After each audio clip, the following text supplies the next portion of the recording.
Cherylson, are we ready?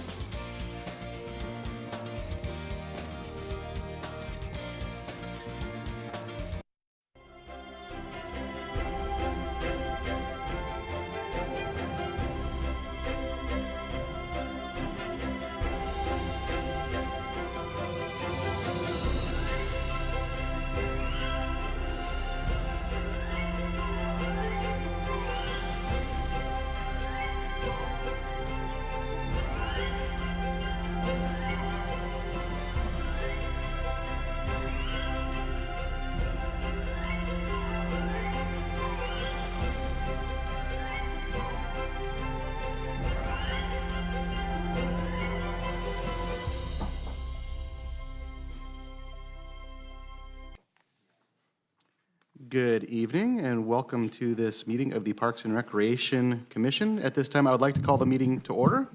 Individuals wishing to address the commission are requested to complete a speaker card and deliver it to the Parks and Recreation Commission Secretary right over here prior to the item being heard by the commission.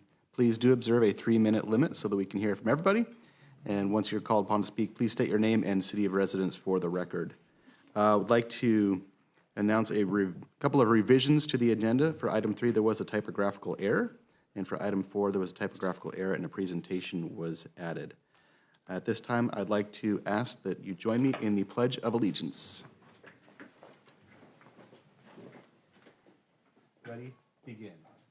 I pledge allegiance to the flag of the United States of America and to the republic for which it stands, one nation, under God, indivisible, with liberty and justice for all. Thank you very much. At this time, Ms. Vargas, would you please call roll? Commissioner Munoz? Present. Commissioner Kinney? Present. Commissioner Wentworth? Present. Cherylson? Present. And Vice Chair Bass? Present. Thank you. 5 of us are here. Item 1, meeting minutes. Approval of the Parks and Recreation meeting minutes of January 9th, 2024, the last meeting.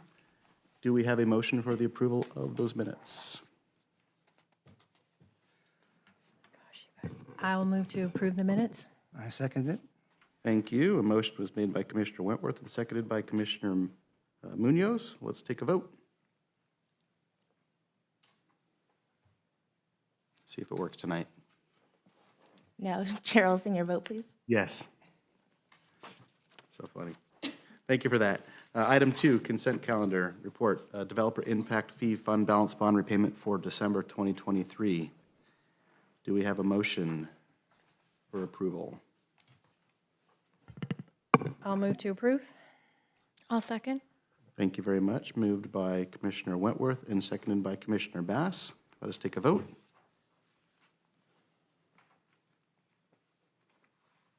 Cherylson, your vote, please. My vote is yes. Thank you. Thank you. Communications from the public. This portion of the agenda is intended for general public comment only on items within the Commission's jurisdiction that are not listed on the agenda.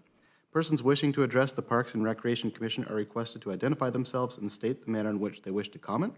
No action will be taken on matters not listed on the agenda. Please observe a 3-minute limit for communications.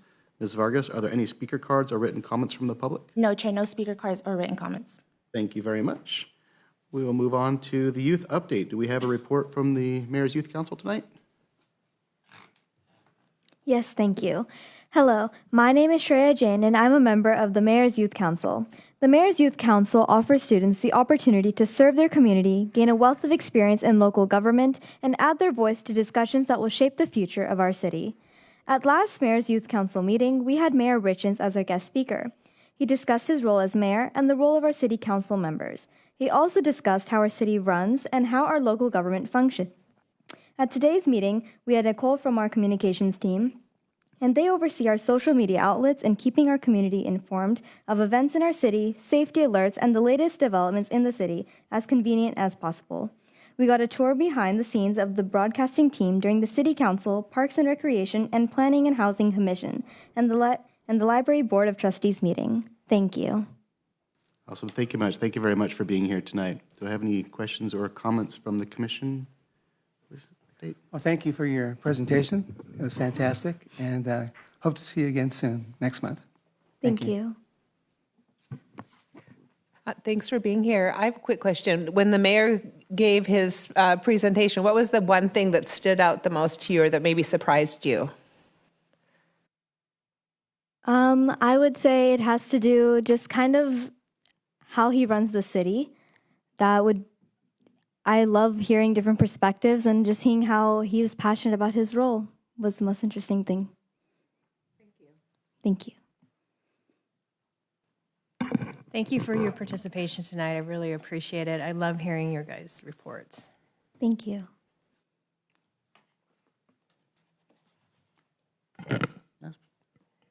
Yes, thank you for being here. Quick question for the communications and social media. Did you feel like, as a young person, that we're using our social media platform to the best of our ability? I think it was. I was able to see some posts from different angles. Like we took food, we took like these meetings, for example, we have our events, and I think it was very well presented, and we were actually able to give our own input on what us, like the younger generation, would like to see on our social media page. That's wonderful. Thank you. Awesome. Thank you very much again for the presentation, and very well poised. I can definitely see you up here someday. Thank you very much. Thank you. And with that, we will move on to item number 3, Community Service Report. And Ms. Finch, would you like to read that off? Thank you, Chair Olson. Good evening, Commissioners. I know all of you are excited to get to the main event and the presentation on the 3 design concepts for City Park, but before we get to that point, we do have our monthly community services report that we do have to provide. Luckily, the presentation is fairly brief this month as we're starting to wind down from the holiday activities and transition into our winter programming, but we do have some updates that we are going to be providing from our Recreation Services Division, including an update on upcoming activities for the month of February, a few enhancements that we're making to our senior center programming, as well as the Kids Club program, and an introduction of some new team members in that division. And then we'll transition over to our facility Parks and Trails, where Mr. Cortez will provide an update on our Park Ranger program, recent cleanup and tree planting event at Promenade Park, as well as the unveiling of our first community mural there. And an update on some improvements that are underway along Skyline Drive. So I will go ahead and turn it over to Mr. Jason Lass, Recreation Services Manager, to start our report. Thank you, Ms. Finch. And good evening, commissioners and members of the public. It's February and love is in the air on the program side of the house here. And I just want to quickly touch on some of the upcoming events we have taking place. So this morning and afternoon, we had some fun stuff going on at the CCC. We had some crafts, we had homework help. And a big one I talked about at our last meeting was Adaptive Services has returned to recreation. And one of the things we heard is bring back the socials, bring back the dance. You know, we want to see our friends. So we threw together kind of a last minute social just based on the feedback and some of the participants we engaged with. We had about 30 signups, and then boom, we got hit with 70 people today, and they were just having a blast, so much fun. So we're really excited to engage that segment of the community and get to know the volunteers and different stakeholders. So we're gonna be doing some good stuff over there. Later this week, we're going to be having our Valentine's Day dance at the Senior Center. They're going to be treated to a lovely performance from a Vegas-style crooner. That's definitely a theme this month. And there's going to be some dancing and good food, and just lots of fun to be had. On Thursday, we're also celebrating Black History Month as the city of Corona, and we're going to be hosting our community conversation. And our theme for this year is Black culture in the arts. So we'll have panelists speaking from our community, as well as just really cool way to meet our different businesses and embrace and celebrate the culture. At the end of the week, we will be having in our Historic Civic Center, as part of our Centennial Celebration, OBC Theater presenting an evening with Michael Ross Nugent. And he's going to be covering Frank Sinatra and all the greats there. Just beautiful songs, a great way to see our Historic Civic Center theater. Just have a nice night out, and tickets are very affordable for that. This weekend, we'll be having guided hikes with our rangers and volunteers. We'll be doing Hearts in nature. So looking at like different leaves that make heart shapes and different things you can kind of spot as you walk along our trails there. Corona Beautiful 6th Street cleanup will be on the 24th. We have volunteer orientation on the 26th. Senior Center is going to be going out to the Palm Desert to go see an ABBA tribute on the 27th. Tickets are available. And then we'll round out with another adaptive event. And we're going to be doing a game day at the CCC. So big games and board games and all kinds of fun stuff happening there.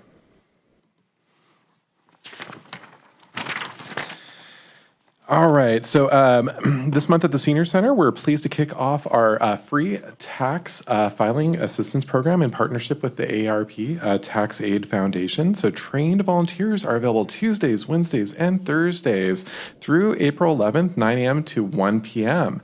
Before your appointment, be sure to pick up one of our quick little cheat sheet forms so you know what documents to bring with you, and you'll have a quick and easy filing there. So for more information, just contact our Senior Center, or you can check out the AARP Tax Aid Foundation website. There's additional locations and resources that are available to you. So tax season doesn't have to be scary. There is help if you need it at our Senior Center. I'm also excited to announce a new program in our Kids Club after school, and it's called Sports Zone. And with our more robust staffing and less vacancies, we have an amazing cross-training opportunity with our community services leaders who are trained in sports to take the program out to our after-school sites and lead different programs and bring new energy. So each week, we'll be visiting our 9 sites, and we'll be focusing on different sports activities. This program's primary objective is to increase positive self-esteem through sports, fitness, and of course, inspire the love of the game. We did have a few rainouts these last couple weeks, but we have really gotten some great feedback. The kids are just having a blast, and the parents are really excited to see that we're just, leading the kids and getting all the energy and the wiggles out after school there. Then last, just want to introduce a couple new team members. First, we have Ramon Ramirez. He is our new program coordinator for facility reservations. He'll be helping with both indoor as well as park permits. He has 10 years of experience, including the cities of Colton and Montclair, in after-school sports, senior community center operations, as well as reservations. He's super excited to be here, and we're glad to have him on the team. And then last, a promotion. Mr. Brandon Rosado is our new full-time recreation specialist for special events. He has been with the City of Corona for about 8 years now. He is actually graduating with his degree in Recreation and Leisure Studies from Cal State Long Beach here in the spring.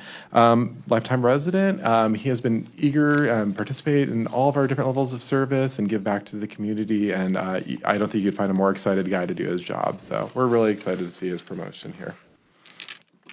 And then with that said, I will pass over to Mr. Cortez. Good evening, Commission, and thank you for being in attendance tonight and members of the public.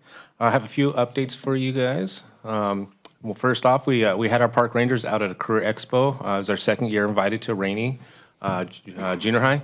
So it's kind of nice for our rangers to get out and do something a little bit different, aside from their day-to-day duties, but they were able to bring out some pelts. They had some maps of the Cleveland National Forest, and they're able to kind of share with the students about what they do on a day-to-day basis, some of the things that they do to patrol our parks and also our trails. So it was fun for them to get out and do something a little different and talk to the students.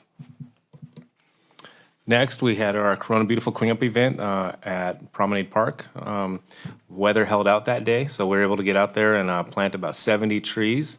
We had all the holes pre-dug, and we had about 50 volunteers out there, got them some donuts and some water, and got them planting trees. This does go towards our 3,000 trees per year, so this does help. And our next cleanup event will actually be on 6th Street, so we're going to be staging at City Park and heading down 6th Street towards Main Street, do a U-turn, and head back. So we're excited to get out there and get some of the streetscape cleaned up, and we hope to see you guys there. Next, we also did that same morning, we did our first community mural unveiling project, and I'm actually just going to present this on the behalf of Viola Van.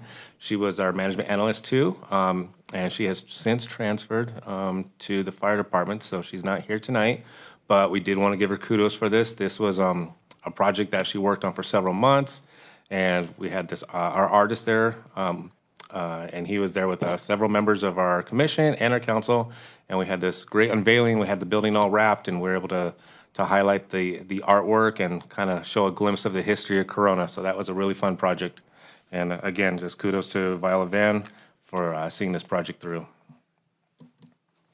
Next, we wanted to provide an update on Skyline Drive. I know some of the council members, some of the Parks Commissioners have seen some of the chatter going on about the blockage that was going on in Skyline. So there is a small sliver of the property owner there that it does kind of jet out onto the trail.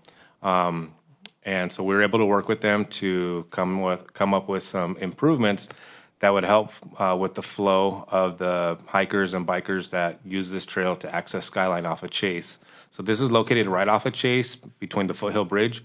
So what we've done, some of the improvements, we're still working on them, is we put in some, those flexible delineators right there. So those are permanently mounted, so they're not just gonna fall over. And then we striped it, so we have 2 5-foot bike lanes, one in each direction.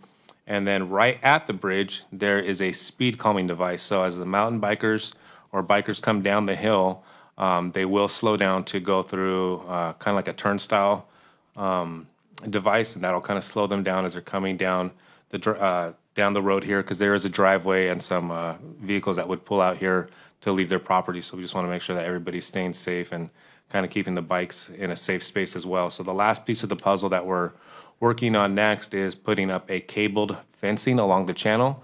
That'll protect the bikers as well when they're in their bike lane. So we'll be working on installing posts and setting those cables through those fence posts all the way from Chase up to the Foothill Bridge. So it's about 1,400 feet of fencing that we'll be installing. So weather pending, we should hopefully have this done in the next couple weeks, and the improvements will be completed and access will be back up and running through there for the bikers and the hikers. And with that, I will turn it over to Ms. Finch to go over some of our upcoming agenda items. Thank you. So just a few of more of our high-profile items that are coming up. Tonight, you're going to be receiving, as you know, the presentation on the 3 design concepts for City Park. This same presentation is going to be given to the City Council next Wednesday as well. We're also going to be doing some community feedback between now and that meeting. So that is on the agenda, and the goal is to narrow it down to a singular design concept based on the feedback received at both meetings that we will be bringing back to you around March or April, depending on the scope of improvements that need to be made. We are also taking the Trails Master Plan for final adoption to City Council on February 21st, next Wednesday as well. It did go to study session last week, and will be returning for final adoption. And then just a little bit further ahead on the horizon, we have our spring financial workshop with the City Council scheduled for March 28th. And a couple of items that the Community Services Department will be reporting on is some proposed enhancements to our community events calendar, as well as an update on our urban forest program. So that concludes our presentation. We would be happy to answer any questions. Thank you very much for the presentation, everybody. Ms. Vargas, are there any speaker cards or written comments from the public on this item? No, Chair, no speaker cards or written comments. Thank you very much. With that, I will turn it over to the commission for questions and comments about that report. Mr. Munoz. Thank you, Chair. I want to say that each time I'm here, once a month, I just get more excited about Parks and Recreation. From Mr. Lass, and then Mr. Cortez, and then Ms. Finch. The guided tours, that's exciting. As a Boy Scout leader myself, it just thrills me to beyond measure to have young people and older people to get on the trails. You know, they take photographs and leave only footprints type of thing. So, and we learn more about nature, and then through that process, we learn about ourselves too, how we be more one with nature. And I look at the upcoming events. I see we have a lot of senior center type events too. My father, we brought him back in October of last year, and he's in a senior home here, so it really thrills me, warms my heart to see that he too can be at these events also. And at my age, I should be there too, because I'm getting old myself. But it's fantastic. As we move on, I love the fact that we have after-school programs for the kids, and keep the kids busy, keep them out of trouble, keep them learning. As I mentioned before, in my youth, I was the volunteer in probation, and a lot of the people there were there for one reason, and they weren't kept busy, and then things caught their eye and more attractive than being innocent, and they got caught. Yeah, so they ended up in juvenile hall and beyond that. And then I like the fact that we were park rangers out there educating about the wildlife. And, we're back up against the hills here. And I think last weekend they found a mountain lion, or a mountain lion found the Lake Elsinore people, and kind of scared some people too, and we're in their environment. I like the fact that we are stewards of our environment. That's pretty key to my soul. And the fact that we had the unveiling of the mural was thrilling, just to see the vibrancy of the artist and his artwork. And then the people that were there too were really thrilled with the whole presence of new artwork. And it's the first of many to come, I'm hoping too. And then at the same time, we had the tree planting too, so hats off for those who were there, volunteers. And I'm into safety on hiking, so thank you, Moses, for this presentation. It was great to hear that. And I look forward to hearing and seeing the presentation tonight. So with that, thank you very much. Thank you, Commissioner Munoz. Commissioner Kinney? Thank you both all three of you for the presentations. I always enjoy them. I do have a couple questions. On the upcoming event, so I know there's an event on the 17th regarding this, and I don't see that on there. Is that separate or? So that was an event that we just added. It's a pop-up event at City Park. We are going to be sharing the 3 models that you see here as well and collecting feedback from the community. So apologies for leaving that out. That was an Okay. So, but if someone goes onto the city page website, they'd see that now? Yes, we have been promoting that through social media, and I we'll be did see sure it on social media, but someone maybe that's not on social media could find it on the website. we'll be sure we get it on the website if it's not there All right, already. thank you. And then the income tax filing, what's the age cutoff on that? Is there one or? Well, best kept secret is it's technically all ages. We do give priority to seniors. So if there's low income families or young persons who are daunted by the tax filing process, these volunteers are amazing and will always help. Thank you, that's good information to know. And then, Moses, I have a quick question on the flood control. So there's been a few voices that are concerned about accessing trails alongside flood control channels, and it seems like you ran into a roadblock, I mean, literally or figuratively, and you overcame that. Did it feel almost insurmountable, or does it seem pretty doable to use those kind of areas for trails? This one actually, since it was kind of already an existing trail, it just needed some improvements, really wasn't too challenging. And it's actually been a fun project for our crews. They've been out there doing the work themselves and kind of learning some of this stuff as well. So it's been a really good experience, and the people that they've run into while they're up there seem really adaptable to it, and are happy to see some clear delineation between the street and having a safe space for them to ride their bikes or walk or whatever it is. So all in all, I think it's been a positive thing. That's great. I'm glad to hear it. So thank you very much. Thank you, Commissioner Kinney. Commissioner Whitworth? Thank you. Yes, it's always great. You guys always do a good job on your reports. I just had a couple of questions. And on the guided hikes, I've really been promoting those to people. Are they going to be happening in the spring? Are there additional dates coming up?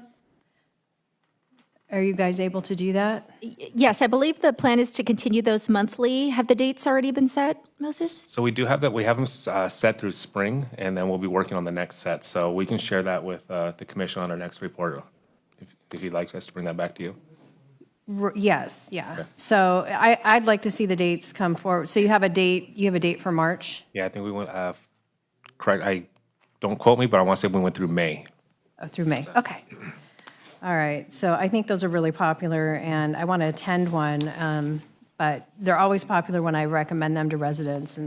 And right along with that, I was out there on Sunday morning, and I saw the new channeling and on Skyline Drive and the improvements that had been made, and I was pleased to see that we had come up with a compromise that seemed to work. I was really impressed with what you guys were able to do, and it looked a lot safer compared to what it was, and it's better than having it completely blocked off and kind of locking arms with the residents back there. So hopefully we'll continue on this positive trend, just keep right on rolling. I'm really excited about the Kids Club after school with the sports. I think that's a fantastic addition. It's always hard when your kids have to spend a really long day at school and then turn around and have to continue that day into an after-school program. and they're there until 6 o'clock at night. And to have some physical activity and just blow off some steam is really important. So it's nice to see that we were able to add in some physical activity for them, and they're enjoying that, and you're able to move that along. So that's really great. The community mural project, fantastic. I just think that's outstanding. I am excited to see the parks begin to take on themes and art and really just really engaging and enhancing our time at our local parks. So that's just fantastic. So, and I think that's it. So thank you. Fantastic. Thank you, Commissioner Wentworth. Commissioner Vice Chair Bass? Yes, thank you. Thank you for the presentation. I also love the Kids Club initiative. Curious, what different types of sports is going to be on their schedule? Yeah, so this is actually utilizing staff from our youth sports league. So we offer basketball and volleyball. But what we really want to do is lean into kind of strength-based leadership, especially with our young staff, kind of give them an opportunity to kind of create and define some of the opportunities. So if there's something they really love, like we have a staff member who loves badminton, maybe we want to do dodgeball, let them kind of lean into it. It gives them a little experience with coordination, and it brings us so much fun to the sites. That's amazing. I'm really excited to continue to hear about that. And then welcome, Ramon and Brandon. I'm excited to meet you both. Mr. Cortez, for the Park Rangers program, I'm wondering, how are the middle school kids? How do they respond to that? What kind of interactions do they have?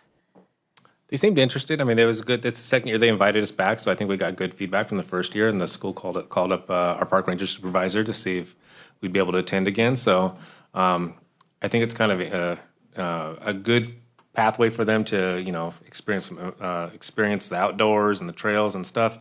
And for anybody that's kind of looking to maybe go into that kind of law enforcement or state parks type careers, it's like a really good pathway for them because it kind of gets their feet wet on that trajectory. So I think it's a really good opportunity for all the students, and they seem to really enjoy talking to them. I was like, I wonder if the students that are kind of inclined towards those types of career paths, maybe if they gravitate to it, they're probably really interested at seeing some of the things on the table. So Yeah. it's really neat.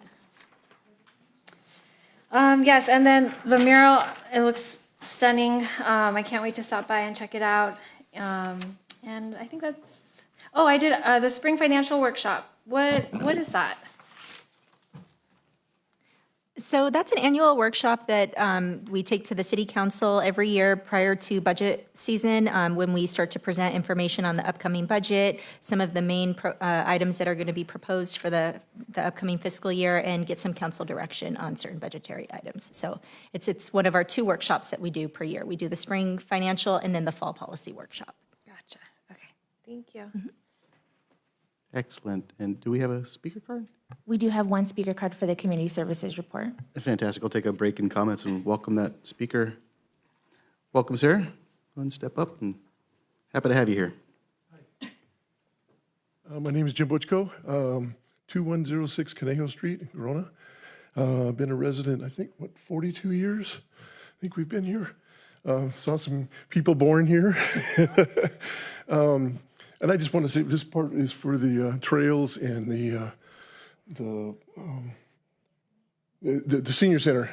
And now I'm a senior, so that senior center I've gone several times, many times, in the workout room, the different activities they have, different functions, and there's just a lot of plethora of stuff that's available for the seniors, and I think it's just doing a fantastic job. I wasn't involved with the senior before because I wasn't a senior, so I don't know how to compare it from before, but it is keep doing what you're doing. You guys are doing a great job and fantastic on doing that.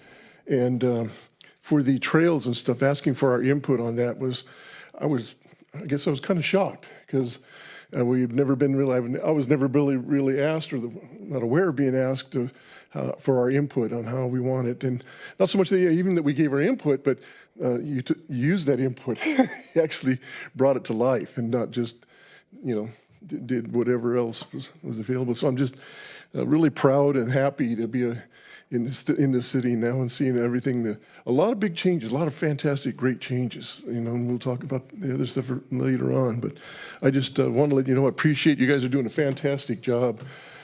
I can't speak for everybody, but I speak for me and my wife that we just really appreciate what you guys are doing. And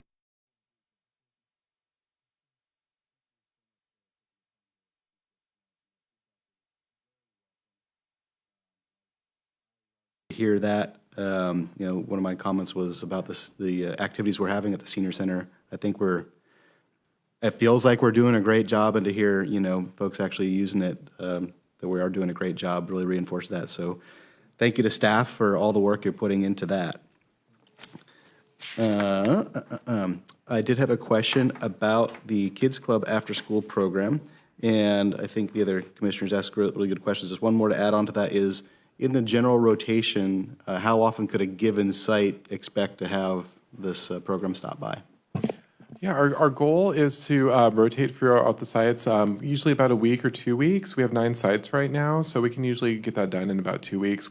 Rain really messed us up, especially with the outdoor sports, so we're kind of trying to get back on that cycle. But the way that the kids have responded to it, the way that the staff has responded to it, we just have this really beautiful natural energy, and we just want to encourage and foster that and keep it going as long as we can. It's really something special when our team's connecting with the patrons. I just think that makes for a really meaningful experience. So we're really proud of that. I love it. Thank you. I'm hoping to get my kids into an after-school program up at Prado, soon. And as much outdoor activity as we can possibly give these kids, the better. As a parent, that's awesome. Very helpful. My kids love it outdoors, and they definitely get the wiggle. So I appreciate that. So thank you for bringing that in. Welcome, Mr. Ramirez and Mr. Rosado, in your new role. Very exciting stuff. The mural, I did have the pleasure of being there that morning at the unveiling of that mural, and it beat all of my expectations. It was awesome. The representation of the history and the culture of the city, the level of detail, the fact that you can just sit there and kind of admire it from all angles, and there's so much to see in there and kind of take out of that. The artist did a tremendous job, and I'd love to see more of that in our community, and I hope to see some of that, celebration of our history and culture move into our next agenda item, which we'll talk about soon. Thank you for the update on Skyline Drive. I know there's been some agita in the community about what's going on out there, so I appreciate putting it in the public sphere here and what's going on there, what the expectation should be. I'm glad to see we're coming to a resolution there. That's great. And all, thank you very much for that. Any other comments, questions from my colleagues before we move on to the next item? Okay, here it is, the big event. The first agenda item that I can actually smell, right? With these models in here, I can smell the paint. Pretty cool. So we welcome a report by Ms. Martin, followed by a report by Rios Incorporated. Good evening, commissioners. We are so excited tonight to talk about the City Park Revitalization Project. So I'm going to be kind of brief. If I go too fast, it's still because we're all eager, I know, to jump in and get into the really good stuff. Brief overview of what we're going to be talking about. Just some project background for you. So what guides all of our actions? The strategic plan, the adopted strategic plan. One vision, one goal, a safe, vibrant community where everyone can thrive. In that plan, there are 6 goals, one of them being sound objectives, and with the stated objective of redeveloping City Park to include a full-service, purpose-built community center. So this effort began in June of 2022 with the City Park Master Plan project. That project was community-driven through marketing, outreach, and surveys. And this is the foundation for the work that you'll see here today. Going back to that outreach that was performed and some of the results, some of the top desired amenities that we found were walking trails, a playground, picnic shelters, botanic gardens, and an event space for music festivals. What do people want to do at the park? The top reasons to visit a local park were play, let their kids play, have exercise, enjoy nature and relax, and then get together with others. The resulting product is this massing plan that we see here today, and this served as a jumping off point during our meetings with stakeholders. the design process. So we went through an RFP process. We did requested proposals, received 11 of them. We interviewed the top 5, and Rios really stood out during that process. It was their passion, their past work, their site reconnaissance, and their initial site analysis that they were really invested in this project and they wanted to be a part of it. These are all the tasks that are involved in the scope of work for the project and necessary in order to get a renewed, revitalized city park. What have we done to date? We had our project kickoff meeting with Rios. We did a site visit and with city staff as well so that we kind of take a look at everything there, get feedback from those that both live here and work here. We conducted in-person and virtual stakeholder meetings and listening sessions. And those efforts have driven what you will be presented with this evening. So briefly about the stakeholder sessions, and I did steal this graphic from Rios, so you'll see it again. One thing that we heard a lot during the stakeholder listening sessions. Everyone has a really different perspective and ideas about City Park. You know, you can see from left to right, we have high consensus stuff on the left-hand side, and it starts to quickly kind of go separate ways. But this is where Rios comes in. They have the experience and ability to find design solutions to help bridge the gap and find more common ground for which we can build upon. Some of the next steps for this project. So we'll be seeking public feedback. We'll be launching an online survey shortly. We'll also be having a pop-up event that Ms. Finch mentioned at City Park this Saturday. We'll be closing the loop kind of from previous efforts where we went out, we asked people what they wanted, but we didn't really follow up with, here, did we get it right? So this will kind of help to do that. We'll be presenting the same information to City Council at a study session next week. Rios will refine the layout based on feedback that they receive, and then we'll come back to both the Parks Commission and City Council with the final layout. So I wanted to briefly speak about Rios without reading everything to you guys. They're a worldwide multidisciplinary firm. They have many award-winning projects, but one of the things that I was looking back through their materials, this quote stood out to me. Design is a dynamic exercise influenced by a collection of people representing diverse perspectives. And I think that perfectly sums up what we have here with this project. And really in Corona, we have truly a melting pot. And I think they're going to do a great job for us to find solutions to bring all those together. One of the other things that they spoke about in their interview, they really recognized the importance of City Park to the community, from its history in Corona to downtown revitalization efforts and just community memory. We heard a lot from individuals about their time there as children. In most of their designs that they presented, one of the things that also became apparent was that they didn't just have a cookie cutter formula. They really went to the community, tried to understand what the community was about, and reflect back what they heard and saw. This also is one of the examples that they provided, how they view the space as a living entity. It functions in different ways and purposes throughout the course of the day, a week, or a season. Spaces are flexible and can adapt to different types and levels of activity. And really, it has the ability, the space has the ability to be two things at once, a neighborhood park and a community space at the same time. And lastly, this is a park project that they did in Palm Springs. They took inspiration from the natural beauty around the community and created something that just reflects that back. So I want to just kind of share that with you. The Rios team, which is here, most of them are here tonight. Some of them you've met. Mark Rios, Bob Hale, Sabina Chang, Elizabeth, I'm going to massacre that. Is it Wendell or Wendell? Wendell, there we go. Brett Miller, Chris Skeens, Haran Liu, Jason Shinoda, and Somane Lapenta. We have to say it like that, otherwise it doesn't sound right. And with that, I'd like to turn this over to Rios. They'll be presenting the results of their listening sessions that have been synthesized into these designs, which we hope is a perfect marriage of the natural beauty of City Park and practical functionality. So with that, I'd like to invite you all down here so that you can come and hear it straight from Rios.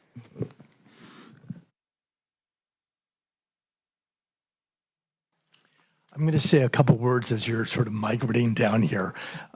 First and most important, we are so excited to be here tonight. This project has so many really amazing opportunities and possibilities, and we're really eager tonight to hear all of your thoughts and input so the scheme can evolve and become stronger and stronger. I think one of the most important things about our work is that we're really a research-based office. So tonight you're going to hear some of the research that we've gone through to date, and those basic principles of what we found out really drive the 3 different schemes that we're going to be showing you. We've taken a lot of energy to listen to all of you. We've had some time to sort of get to know you and hear your thoughts and some of your dreams for the park, and how that's incorporated into each one of these solutions is really important. At the end of the day, I want each of you to be able to come to the finished project and see, like, you know, I contributed this, and somehow it's been really integrated and pulled together. Lastly, we're going to go through different schemes tonight, but I want you to think about what are the strengths and sort of the weaknesses of each one of them. The idea tonight is not to select a design solution at all. These schemes are really vehicles for discussions, so we can understand what's important to you, what's important to the city, and go through the process of evolving a scheme which really is inspired and solves as many of the goals and opportunities you have in mind. So with that, I'm going to turn it over to Ron, I think, who's going to start off and talk a little bit about the history, and we're going to go down there in front of the boards. Thank you, Mark. I'm Howard Liu. I'm studio director in Rios, and also I'm a licensed landscape architect in California. So as Mark mentioned, we are a research-heavy firm, design firm. So that's why we did all these researches before we get into the design. So first, we have researched the natural history of the Corona. So Corona is really a place where different natural forces come together. Like there are several watersheds, including Santa Ana River, meets here and create a really fertile sedimental plain that provided really great background for the agricultural and the citrus industry to boom here, and made Corona the lemon capital of the world, which is a big, huge achievement. But also, very interestingly, all those achievements all comes from the city founders' initial bold and iconic vision of the city to create like this iconic city, which became the gateway and also the crown of the Riverside County. So going to the next slide.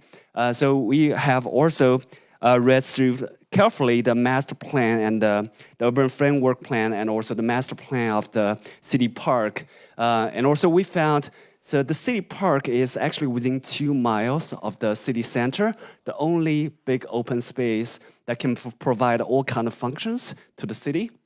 Other cities are other parks are either too small, or other bigger parts are kind of singly purposed. So this really provides us a really great opportunity to create a park for everybody, for everyone, for every age groups. So by reading those previous master plans and also research we have made, so we are categorizing the public needs for the programs into several categories, including active recreation, education and history, landscape, and also built amenities and seasonal amenities, and also passive recreations as well. So I'm going to hand off to Jason to talk about the design framework. Let me jump in and say one thing. This is like way too dense of information. But I hope that sometime you take a moment to just do a PDF, sort of look through it, because there's all sorts of really interesting little facts. You probably know 90% of it, but I bet there's one thing up here that we sort of discovered. And all of this is incorporated.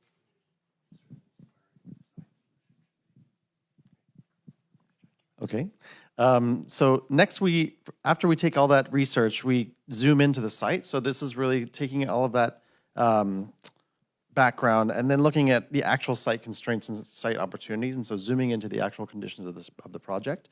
And a lot of this you probably already know too, but starting with the land use framework, you saw some of the diagrams there. We really see this project as an anchor for downtown and the revitalization of downtown and the catalyst for that economic development that will happen over time. And so, this is really a civic heart and a really important civic place for this city. So as part of that, it's really important for us, and you'll see that in all of our schemes, that we consider 6th Street as an active corridor in each of the projects concepts. So you'll see different ideas for different promenade spaces, different ways to treat that streetscape, and that's a really critical part of connecting this site to the rest of the city development. Of course, also we need to think about the neighbors to the north and to the east and the west, and so really providing that neighborhood park amenity for the neighbors to the north, amenity to the east and west. Also wanting to make sure that the experience of the park extends to the edges of the site, and so. Looking at some of the buildable areas as we go through the schemes, you'll see we're not putting the buildings on the edge of the park. We're putting them in the center of the park or kind of nestled within the existing tree canopy. So part of that also, we took a very deep look at the existing trees on site, which are the biggest asset that you have on site. Amazing trees. So we've categorized all of those. You'll see you can kind of deep dive into those here. Obviously, we know all of the constraints around building around trees, all of the root zones, and that we need to be considerate of. Some of the really incredible heritage trees like the ficus, all of the native oaks, obviously. And then also started to look at what trees, maybe we could relocate. Palm trees are very easy to relocate. Should we need to do that in order to accommodate some of the building program? So that led us to this existing conditions or site constraints diagram, which starts to look at where those buildable areas are. Obviously, we have utilities, we have the tower, the radio tower that we have to work around as well. And that leads us to kind of what you'll see are our building sites on the 3 schemes. We looked at the view sheds as well. We have the beautiful mountain views, which especially now are incredible with the snow-capped peaks. But of course, we also have the freeway and the noise from the freeway. So how do we deal with that? We've come up with different solutions for building massing and also tree canopy to be able to screen some of the view of the freeway, but really celebrate that view to the mountains. Shade is going to be really important. You already have amazing shade coverage through all the existing trees, so trying to take advantage of that, leverage that, and also then consider where to put the pool and all the aquatic equipment or facility for the site. We looked at access and where people are coming from in terms of pedestrian and vehicular, and so our park front doors, really we're considering these 2 southwest and southeast corners, as well as from Grand Street, introducing that as a new entrance to the park. And you'll see how we've treated those on each of the schemes as well. Considering also, a lot of people are going to be coming by car, so we've looked at different parking scenarios also, so distributing that, 50%, 50%, 75%, 25%, how does that distribute across the site and relate to the building program that we're introducing. So moving into the building, as you know, we've met with all of you individually and all of the council members and really delved deeply into the stakeholder feedback from the community. And as Tracy mentioned earlier, there are some areas where we have really broad consensus, right? Everyone thinks this should be a fantastic aquatic center. It should be related to the Corona Park system in general. It should have a connection to the downtown revitalization. And then we start to have a little bit of divergence where is it going to be a regional park? Is it going to be a local park? Cost is a major concern, or go big or go home. It's going to relate to history, need for community center, and make the park an entire civic center. And then where we have the most divergence, we want a skate park or we don't want a skate park. Now, we feel strongly that we can provide this zone. That's very easy. But then in this zone, we feel we can solve these problems through design solutions. But coming out of meetings like this, what we need direction from you on is, skate park, no skate park. That's really a decision you need to come to for us. Also, looking at the master plan, there were 3 buildings on the master plan: an aquatic center and 2 community buildings, totaling around 50,000 square feet. One thing we feel strongly about, looking at the type of program that you want to include, is that those buildings can be combined into a single building of 50,000 square feet. This is going to lead to a lot of efficiencies because you can imagine if you have an aquatic center and a gym, you're going to want to share the locker rooms. You're going to want to share a single lobby where you're going to have a single security point where everyone's going to share. So all of our schemes are showing a single building. Programmatically, we started with a kind of wish list that we gathered from the community and that the Parks Department, arrived at through a brainstorming session. And we see that we arrived at around 100,000 square feet of program, whereas the master plan's building and budget was for a 50,000 square foot building. Now, working in conjunction with the city, we realized that there were a number of those programs that could be combined into flexible spaces that could serve all the needs that they were trying to address in this wish list. And also by moving some of that program to the exterior, such as some of the basketball program and other wish list items, we were able to get the program down to around 50,000 square feet, which is the basis of design for all the schemes you're going to see here today. And then as Jason started to describe, we see a number of site opportunities and sort of baseline assumptions that we're making in all of the schemes. One is we want to densify the street parking along Quarry. We're actually doubling the amount of parking along Quarry by creating diagonal parking along that area. We definitely want to have a connection to 6th Street. We want a dynamic urban edge relating to that zone, and then we want to have some kind of connection to downtown. And in terms of concepts that are also going to be part of every building scheme that you're going to see, single point of entry for controlled security access. So you come in, you have one lobby, and you can go to where you need to go. Grouping the programs by similar activities, so all the fitness, gym, aquatics program in one sort of wing, community and education program, a banquet program. And then we always want to enhance sort of community activation and have a kind of cross-pollination between different age groups, different activity types, and different people of the community seeing each other and interacting. And then finally, the building is always going to interact with the landscape. Everything we do at Rios is really about this relationship between architecture and landscape and bringing it all together. And so with that, I'll hand it over to Simone. He'll talk about the schemes. Thank you so much, Chris. How do you build a park, right? It's not easy. So what we wanted to do is how can you create a legacy for you guys, but also that legacy be representative of what Corona stands for and what Corona represents for you. So what we've done, we closed ourselves into a room for 3 days, and we speedballed a lot of ideas, philosophies, narratives, stories, really trying to get everything down from there. That research was really like the groundwork that we have done to try to source the story of this design. Because this park is in here. It cannot be anywhere else. And so we didn't want to make a park that could be, placed somewhere else and not have a story. So each and every one of these, number one is a strategy, is not a design, meaning that we wanted to concentrate a lot of ideas, but really discuss them with you, because we believe that this needs to be a representation of every one of you. This needs to be a place for people, and people needs to be seeing themselves in it. And the only way that you can do that is through a collaborative process. Removing our ego and trying to create a design that can be really a solution for people. So the 3 schemes are 3 strategies, and they're all very much entrenched between landscape and architecture. We don't believe in plopping a building into a park, and we don't believe to create a park around a building. There's always one idea, and that fuses the landscape and the architecture together so that we can have a true expression of nature and a true expression of human-made architecture. The first building, or the first strategy, is called the Crown of Corona.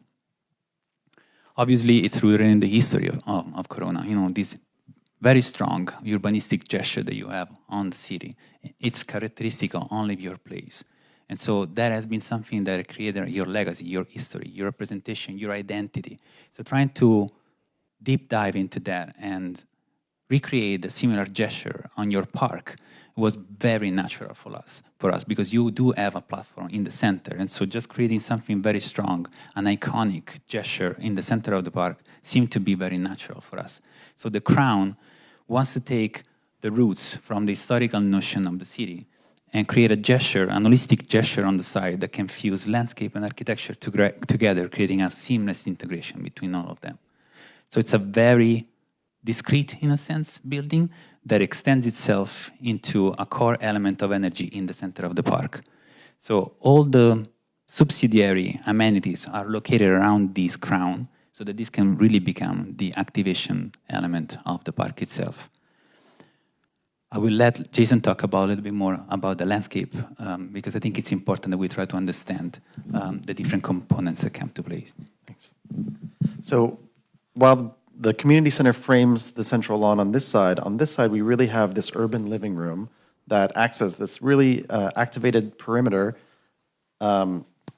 activated with different urban furnishings, activated with potentially a linear water feature, a promenade wide enough to host events and markets and food trucks, that kind of thing. So you really get this activated perimeter all around this big open community canvas where you can have all sorts of events.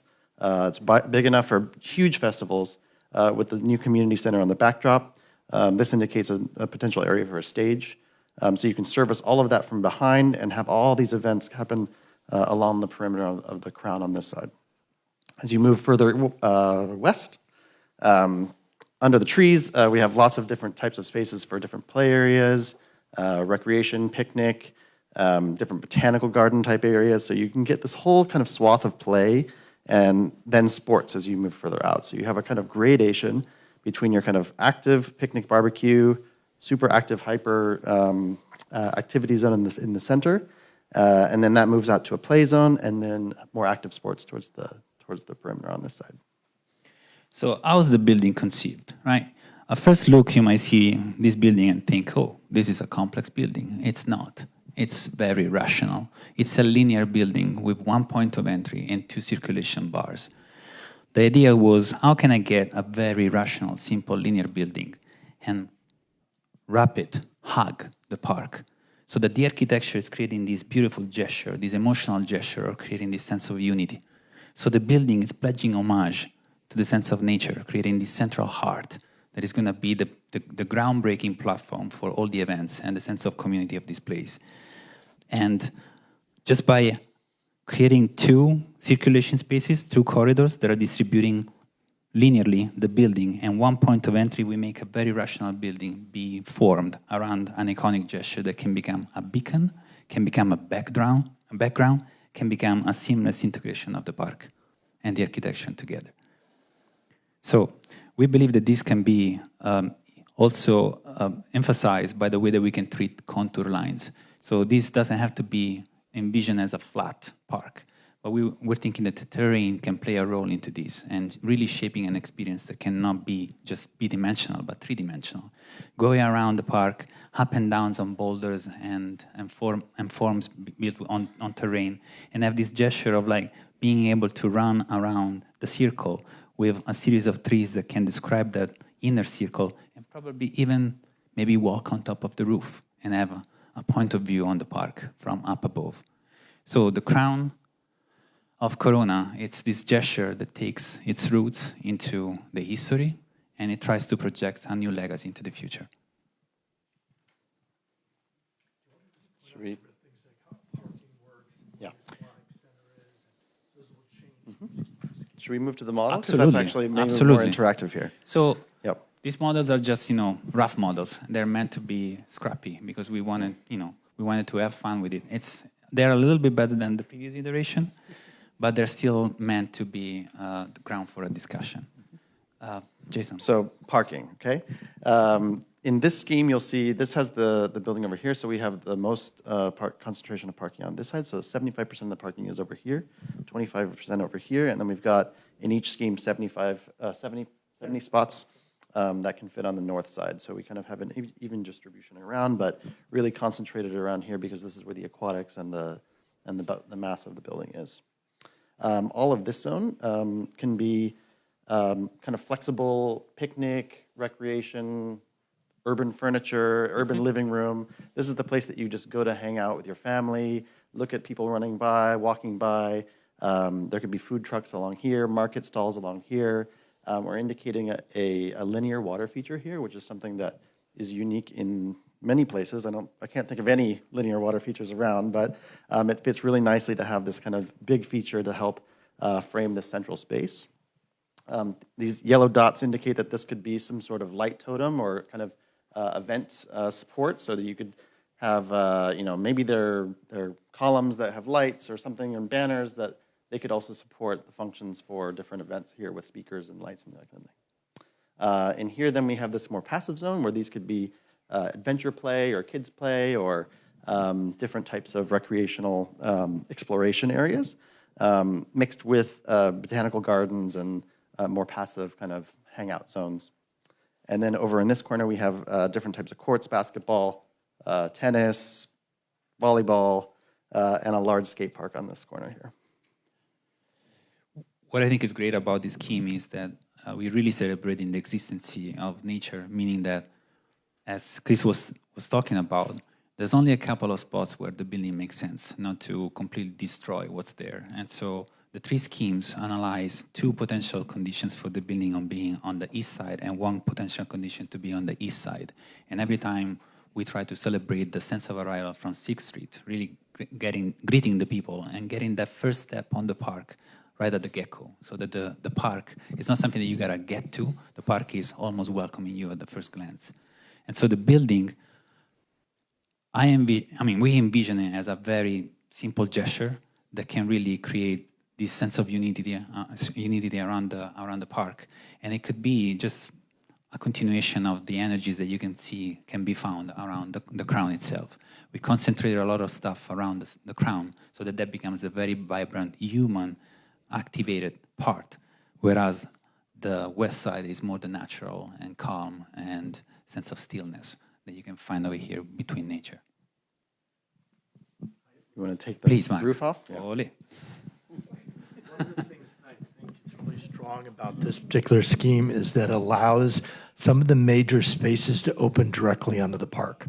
And so you can think of sort of the big event room having some big garage doors that might spill out. You could look at the gym, that might have ways to come out. Some of the other smaller flexible use spaces. So we're trying to find a way the building isn't just isolated. It has a way to sort of breathe and incorporate both indoor and outdoor spaces. In all of these schemes, the idea of security and control and circulation is very important. So there's a central sort of entry point. There's outside circulation on one side and indoor circulation on the other side. In a scheme like this, when you look at it, the first sort of notion is there's a lot of angles and pieces going on. This is really a sort of program massing diagram. If we were to actually make a scheme like this, probably every single room would be rectangular and would be just a square that you would put down. And the roof is the piece that sort of ties it together. So as you're looking at these, they look complicated, and it is our responsibility to deliver a building that's sensible and economical and efficient. I think we know how to do that. I just don't want you to get sort of freaked out by some of these pieces, because I think there's some very rational ways to address those and actually make them. A key idea you're going to see in all these schemes is trying to make places that people intersect with each other in non-programmed ways, so that you meet somebody new or somebody that's going someplace, might decide, next time I'm going to go over here. And so there are all sorts of moments you'll see in the three schemes where that kind of unanticipated or unplanned meeting, we're intentionally trying to create places for those things. Questions? Thoughts? Or should we just move to the next one? So this is the location, not necessarily the design. Exactly. Correct. This Right. is sort of the square footage. This is not really the layout, because probably the lazy river doesn't intersect in that kind of way. We're just saying we need about that much area. And also, we try to give you multiple solutions so that we can also understand what makes sense for the most amount of people. But all of them take into consideration orientation, sun exposure, and circulation. Did I hear earlier that you could walk onto the roof to look? That would be amazing. So if we imagine the building having two circulation corridors over here, yeah. So we imagine that the roof can overhang and create this beautiful circulation space where it's like an extended covered porch over here. And this unified gesture of the roof could be something that maybe is segmented, and one section of it could be walkable. And so if you imagine yourself walking over here, the terrain will almost blend the building into the landscape, and you can walk over. And from here, you can have a beautiful view of the rest of the park. And we were thinking that the same amount of work can be put on the terrain on this side, creating a natural grading system where people can sit over here and have a perfect view, symmetrical view of the park, where here is where you can have your stage, and from there have a mega event over here. The other thing is that being a linear building offers you a secondary facade. So we envision this to be more of the civic facade, where you can get in as a welcoming space. We have all the back of house to service the building in a way that is very efficient and functional. And this can be really the one where the building breathes nature. It's completely open, and you have this beautiful runway, covered porch, where you feel immersed into the park. One thought is that maybe we just got done doing a mural at Promenade Park. I'm wondering if we're open-minded to being a mural will be on one side of it. It could be the Absolutely, absolutely. You will see in some of the other schemes that in order to economize the facades, we're thinking that some of them can just be blind, and they can become big screens where we can have mural, we can project images, we can have almost like a movie theater that can be in outdoor conditions. in Florida, Mhm. like that. Yeah. Another architect. That was nice. It changes every 5 minutes. Totally. Can you speak a little bit about how 6th Street would play into this scheme? Sure. Yeah, I mean, so you can see.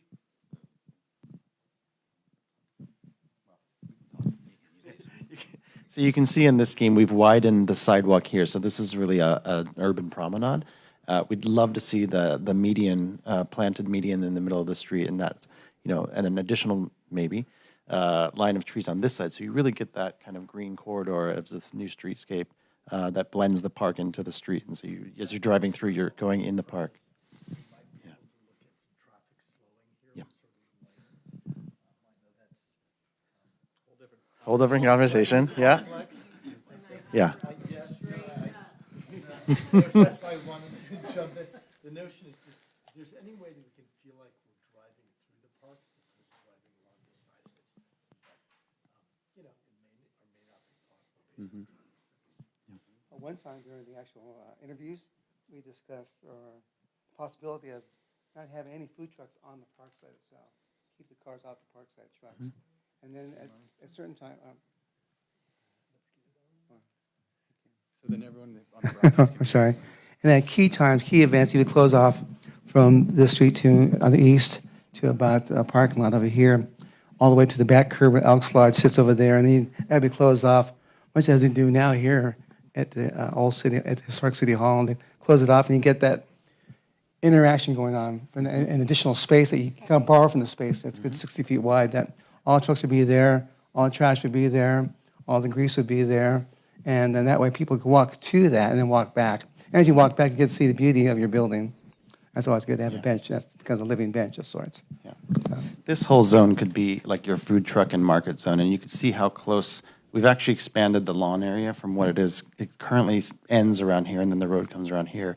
We've pushed the lawn a little bit closer there, so you get this relationship between that promenade and where you could have like markets and food trucks along the street, still have a connection to the center of the park.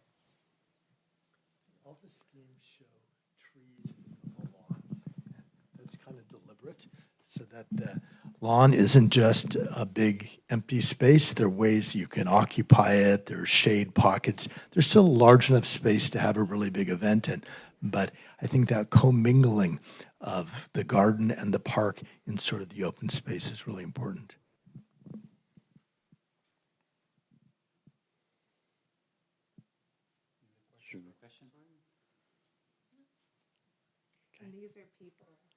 Yeah, these are people. These are people. So you can see how big everything is. And, yeah, yeah, it's a big park. I think there's some images The over trees on are to that scale, too. president board of one of these linear fountains, and they're very, very shallow. One of the interesting things is it lets kids and people engage in all these different places at the same time as opposed to being in a big singular one. And it's typically very, very simple mechanics. It's just sort of putting water in one end of it, and then through the textures of it, it's really like a stream. It sort of makes its way to the low end. And we've seen in this particular one lots of like little boat races and, people running up and down and jumping in it. And it's a very simple way to make a very diverse set of experiences. I think the good thing about that, though, too, it also disguises the sound of the freeways that you talked about. Yes, exactly. Yeah. You focus. Yeah. And the body language of the building here, especially if we were able to berm up, would also start to screen out the visual impact of the I think 91. one of the things we've done, these kind of water play things in many parks, and being able to turn them off so that you can sort of use them in other kinds of ways is certainly important. And being able to turn them off in a way that you don't lose the water so that you can have a reservoir so that it really becomes sustainable.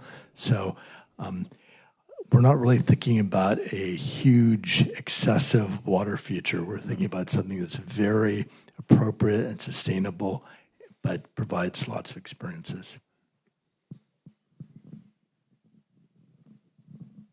Let's look at the next one. Next one? Okay. So the next scheme we're calling the Flowering Fields. And this is one that we were really inspired by the agricultural heritage of Corona and the region. And so specifically, we were really drawn to some of these packing labels from the old citrus packing, and that memory, this nostalgic memory of the blossom in the field. And so what you'll find here is that we're treating the whole scheme as this confluence of agriculture and nature. So we have this stream of nature that comes through and breaks up what we're calling the fields. So along the park perimeter, we start to have a slightly more organized expression of the design. So those are a little bit more kind of like promenade and picnic areas that have more paved areas potentially for markets and pop-ups. And then the center of the park is very natural and very exuberant. And those are punctuated by two flowers. You'll see two flowers in the scheme. One, the building, and one, what we're calling the botanic play experience. So these are really a destination for this scheme. I'll start with this side, and then I'll hand it over to Simone. So here we're envisioning this as a really exuberant destination of play. There we go, okay, the model. So these are all play zones surrounded by botanic gardens with botanical displays that will change throughout the season. So people will come and want to come in different seasons throughout the year and see different things in bloom with really fun, exuberant play zones in the middle. We're showing the interactive water splash pad in the center of that space. And so all of that energy and excitement kind of surrounds this central space near the trees. If the park is a celebration of nature, we couldn't do something less with the building. So the building is it's a constructed notion of how you can represent nature with a building. So it's a flower. It wants to be a flower, and not just the organic shape of the building, but also the way that it engages with the exterior. The center of the building, it's an interior courtyard. It's that semi-private courtyard that we envision can be an added value to this scheme. So differently from the crown, where the linear scheme lends itself to an embracing gesture to the overall park, this one gives you flexibility to have a big lawn and a small, more private space that can be a flexible space that can be used either in conjunction with all the different functions over there or specifically related to one another. The other thing that I think is very interesting about this one over here, that this spline or the shape of the building itself is engaging with the exterior. So you have these petals that are almost like connected to the building, and the building overlooks into these beautiful gardens. They can have all different type of natures over there. And so by imagining to walk around this courtyard, that is again a covered porch, an exterior covered porch of the courtyard, you will intertwine this beautiful experience of seeing people inside having experiences, and then intermittent view of different type of natures over there. So it's literally a building that disposes itself, it opens itself to what's surrounding it. The other thing is that we feel that this can be a challenge, challenging also the way of and the notion that a community building can function. Why? Because it can be a representation of a cross-pollinating, notion of being a community. Why? Because it has one point of entry, but you will be exposed to a cross-pollination of experiences, because when you're going to something, you're going to be either passing along or intersecting with other people doing something else. So that melting pot, that beautiful intersection of different activities, it will strengthen the power of this central courtyard that can really become, a platform for different type of activities and expression of people. One good thing about this one here, this is still the open space. And Yes, sir. This could be used as the Yes. Exactly. Right. Exactly. Exactly. Exactly. Screen from movie theater. Exactly. Yeah. Yeah. So obviously the gym is the taller section of the building. This is 40 feet, and then it starts to cascade down, as you can see from the massing. And so we were thinking that this can be a mute. Yeah, please. Thank you, Chris. This can be a mute facade with less glazing, and so this can become a beautiful backdrop for the park. And so you can have your event over here, and you can project or use this for a mural and really depict something that could be really important for this particular case. The other thing that this building does really nicely is it allows us to use that lobe in between for a different kind of programmatic garden. So here we have the aquatic center here, we could have the skate park here, or a different program in that lobe. A garden that supports the banquet facility over here, where people could go out and take pictures after a wedding, and that kind of thing. So each of those functions slightly differently, associated with the different programs of the building. Most likely in a scheme like this, there would be an enclosure wall, a fence around each one of those petals. So those are really kind of private gardens off those spaces, and then more of a semi-public garden in the middle. Would there be any easier access parking for this as opposed to having to come through there? We were thinking that maybe this could be the entrance too, through that. Though we thought people coming through were trying to find it sort of in the middle, so we put it through here. I think this exact position could take lots of forms. But I think we want to, most of the people are going to be coming from here.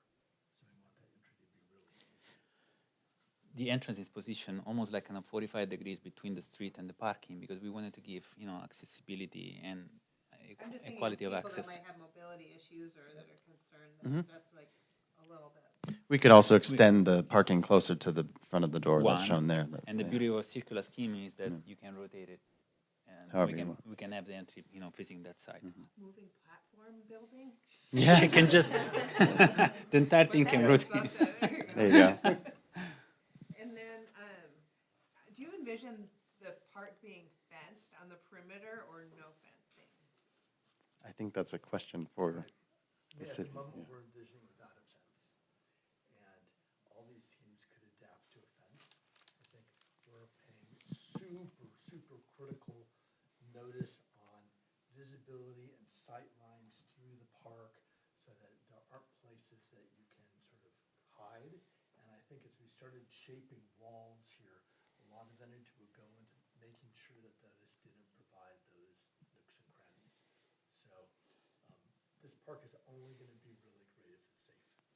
And so every single lesson that we've learned is going to come to make this park safe. Is this flat or is this?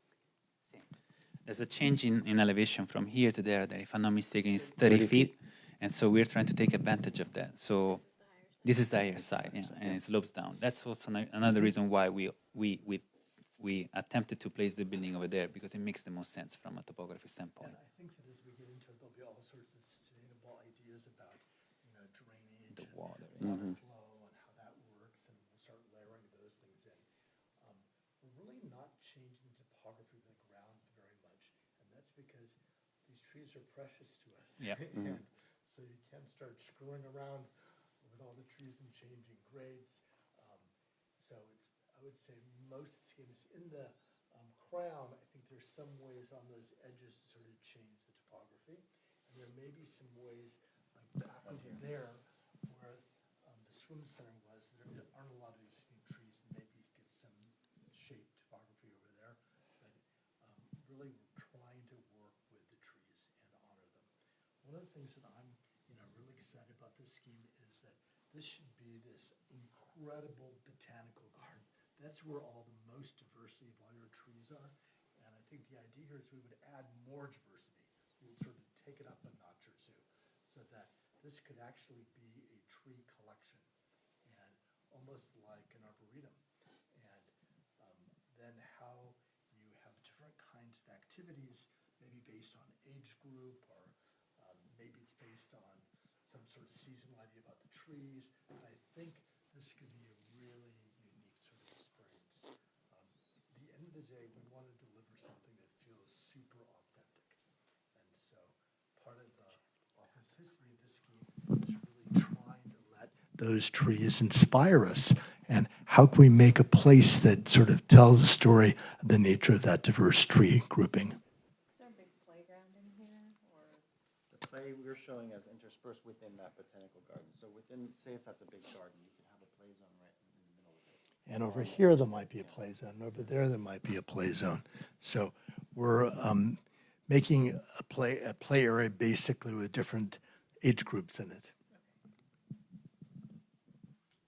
And in this scheme, we're showing the more active recreation in this neighborhood park zone along Quarry Street. So you have some courts interspersed with different picnic areas and barbecue areas. And these are picnic areas as well over Yeah. here? Yeah, so those could be picnic, that could also, these areas could also host different pop-up events. So we're really envisioning this edge as an extension of the streetscape that could have like markets and like you're saying, the food trucks and all of that could really be along the street here.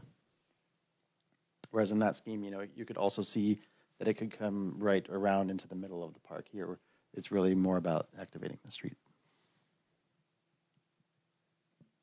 This is a really, it's probably a dumb question, but is there any way to utilize the processes that go into this with the water feature or the pools?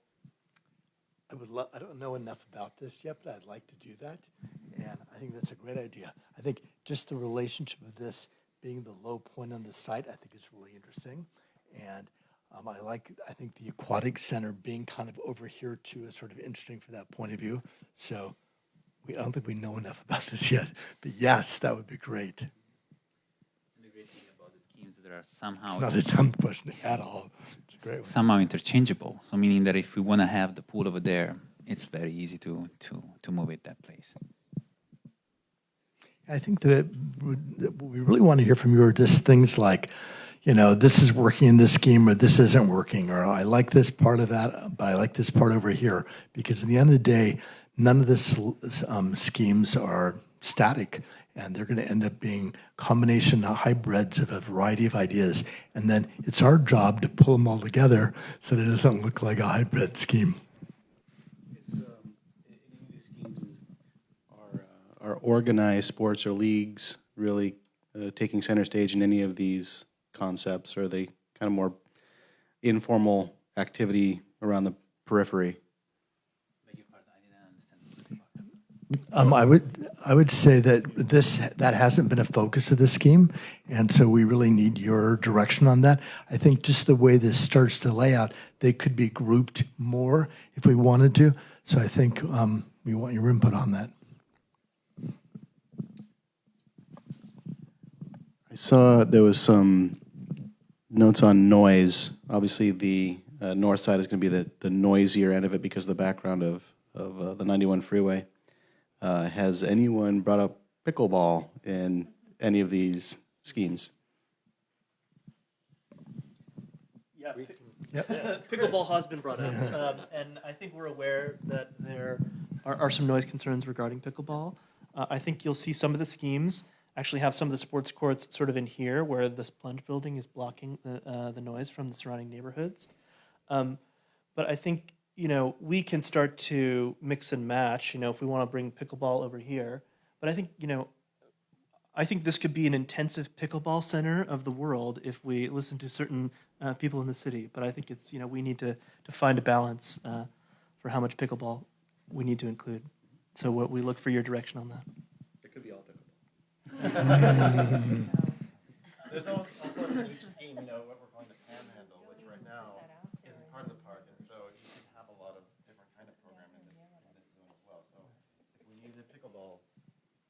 You know, it's interesting if you look at cities and the kind of park typologies in different cities.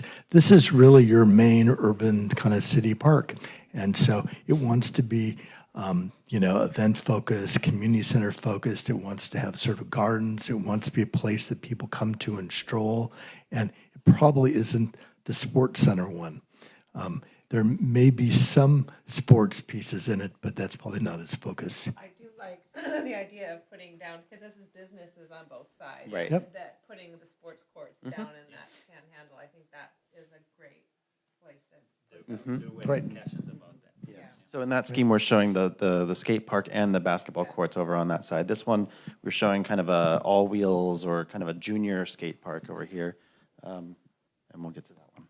And I think also, putting things in that Grand Avenue panhandle allows us to have a Grand Avenue gateway. And so I think that's a really important civic part of the city, so we want to have some emphasis there.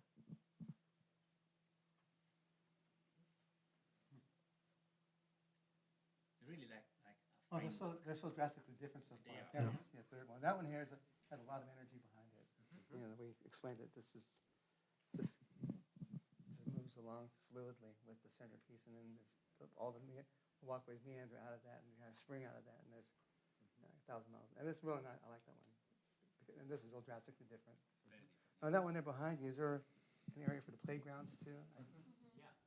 All of that tree zone over there. And that one, I would say, all the energy really is around that. There's a lot of energy around that central lawn in that one, around the crown, right? And here, all of the energy is around these two features, right? So it's the community center and then this really exuberant destination almost here. We really like using these trees for shade.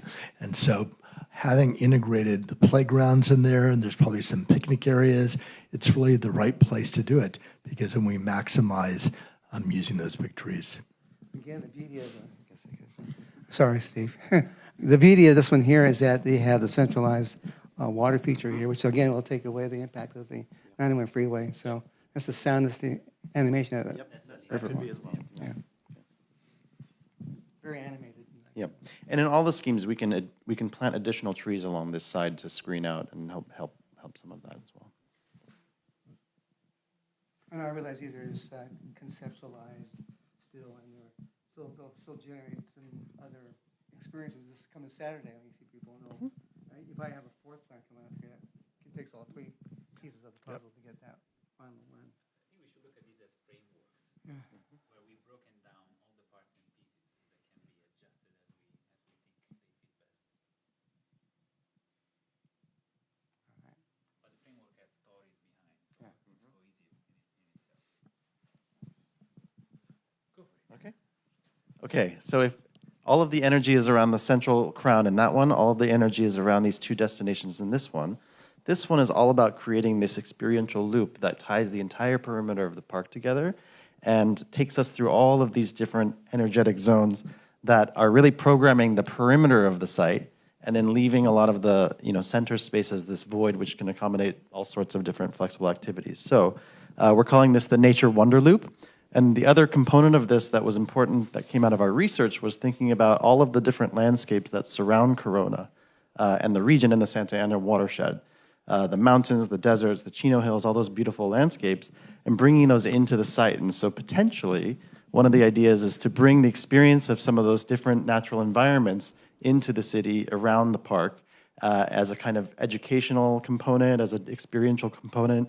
And so this loop becomes this discovery loop of of discovering different types of program, different types of landscape, different kinds of fun people that live in your city. And what is the building doing? So the building is the gateway. So the Wonder Loop starts right at the get-go. So when you arrive with your car, you're greeted with this iconic building that gives you the starting point on the Wonder Loop, and the building in itself on this very organic shape that we call the branch is dancing with the trees, meaning that it's shaped in such a way that it's respecting not just the canopy but the roots of the existing trees, and it's providing these negative spaces where people can flow in and out, and they're going to have an amazing view of the park itself. So from a functionality standpoint, this is a hybrid of option 1 and option 2. Why? Because it still has a center, area that is the main lobby, and from there, it distributes itself on 3 wings: the wings of the sport, the wings of the recreation, the wings of the education. And that is really the gateway where the Wonder Loop starts, and from there, you're going to have your path of experience all around the building. So, very expressive. You will notice that it's on the west side. This is the only one, because we wanted to explore a solution by which, off of the Great Circle, immediately you get this sense of arrival with a almost symmetrical building on this side that presents you with a very iconic gesture right at the get-go. And then the loop itself, it could have a colored pavement, it could have markings for running or jogging, and you can see, different miles that you're going, or meters, as you go around. It could have a historical component where you start to tell different stories of the timeline of the city, or any kind of other kind of layers of journey as you experience the loop. And so in this one also, we have kind of a interactive water play area here. This is less of a feature, this is more of a play area.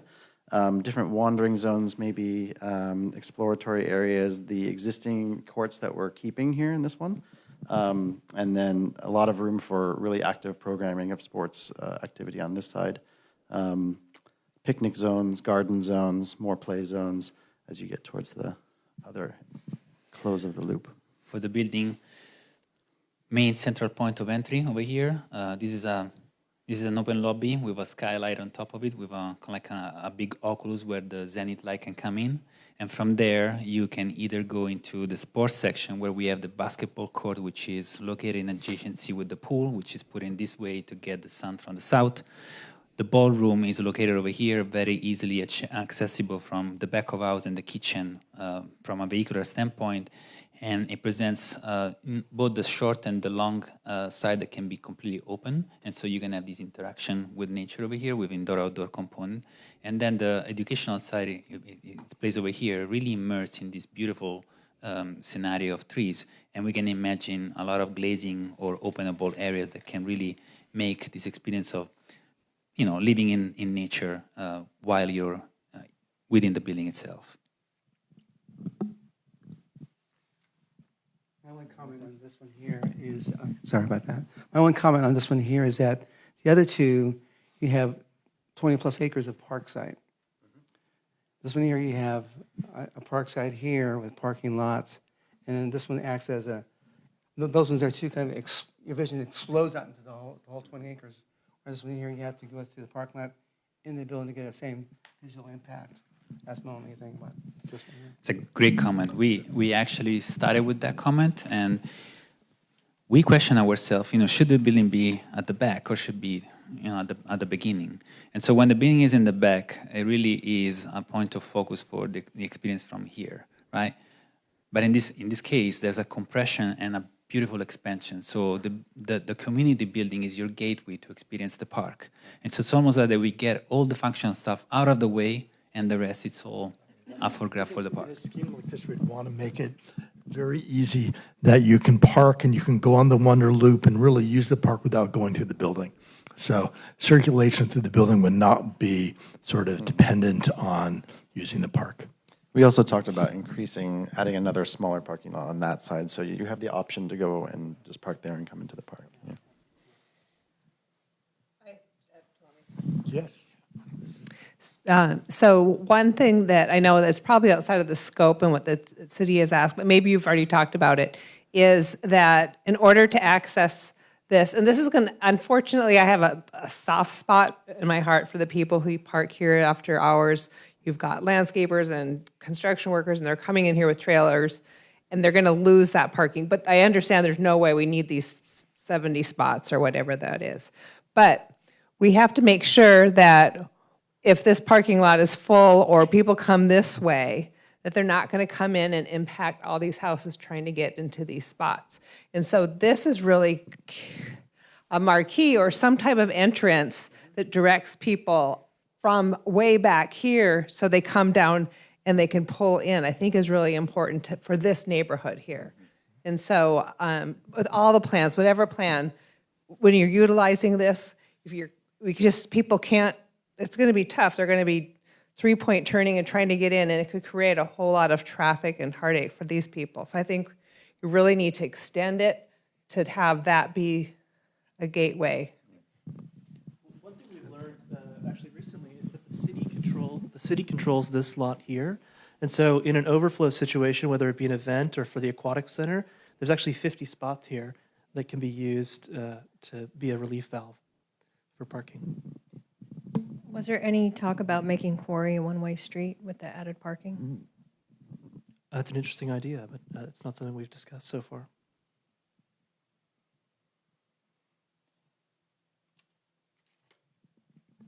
On the subject of parking, we obviously have neighbors across the street and other places to park. Has that been considered as well in terms of that kind of overflow? Because, you know, people park wherever they can park.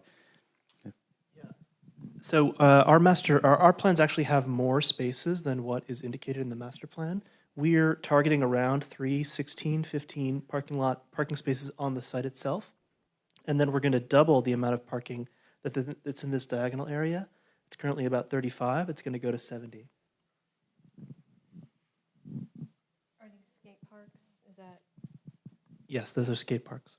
and is that where you would want to put them? Is right on that corner there of 6th and? I think all of the program around this Wonder Loop is very flexible. So it made sense in this scheme to have all of the kind of noisy program on that corner because it's the furthest away from these neighbors, and that's a very active intersection. So the current skate parks over there, it works pretty well over there. But I think there's lots of options for where the skate park and the other program could go. So in this one, these are more like exploratory play. So we have some here, some here, some here. And those could be adventure play. There's a lot of, really wonderful examples of natural play areas that could kind of use some of that natural inspiration from, the concept of the surrounding landscapes in Corona to bring those into the site. I think something interesting about the three designs is that the first two feel very historical, right? Paying homage to our history. And this one feels the most futuristic as far as like the watershed and the natural landscape and the work that we've done with like the trails master plan and thinking about conserving that for future generations. This building feels very bold, I think. And I'm wondering like if there would be any possibilities with the roof or any different types of options there. Absolutely. Again, the buildings are not designed. They're not, fully designed yet. They are on purpose, just shown as diagrams and elevations because we want to activate a discussion with you to understand what it would be the best resolution for them to be. But I think intentionally we wanted to have the body language expressed so that we can have a full story that ties them together with the park itself. So it's not so much about the aesthetic of them, it's really about how they function and how you're going to be experiencing them. That for us, it's important at this stage. In the beginning, we started looking at, you've probably seen these kind of tree walk things that are sort of a walkway that are up in the trees, and they become really popular as far as people want to go and experience and take their pictures and things. The Wonder Loop scheme is like the perfect scheme to have this walkway at some time maybe peel up, or maybe it like cuts down a little bit. Maybe it sort of comes up and raises around this big tree, so you're sort of more like in a treehouse experience. It could be, again, we don't want to make all the roofs accessible. That's just going to be, not a good idea. But I think there could be portions, like if 5 to 10% of the roof could be accessible, so that you really are careful about how you do that. That might tie into the Wonder Loop. So I think based on what you're thinking and what you're responding, there's lots of different options about how those things might sort of be tied together and incorporated.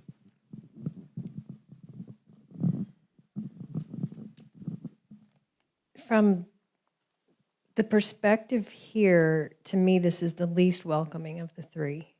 I think when I met with the team, I kept emphasizing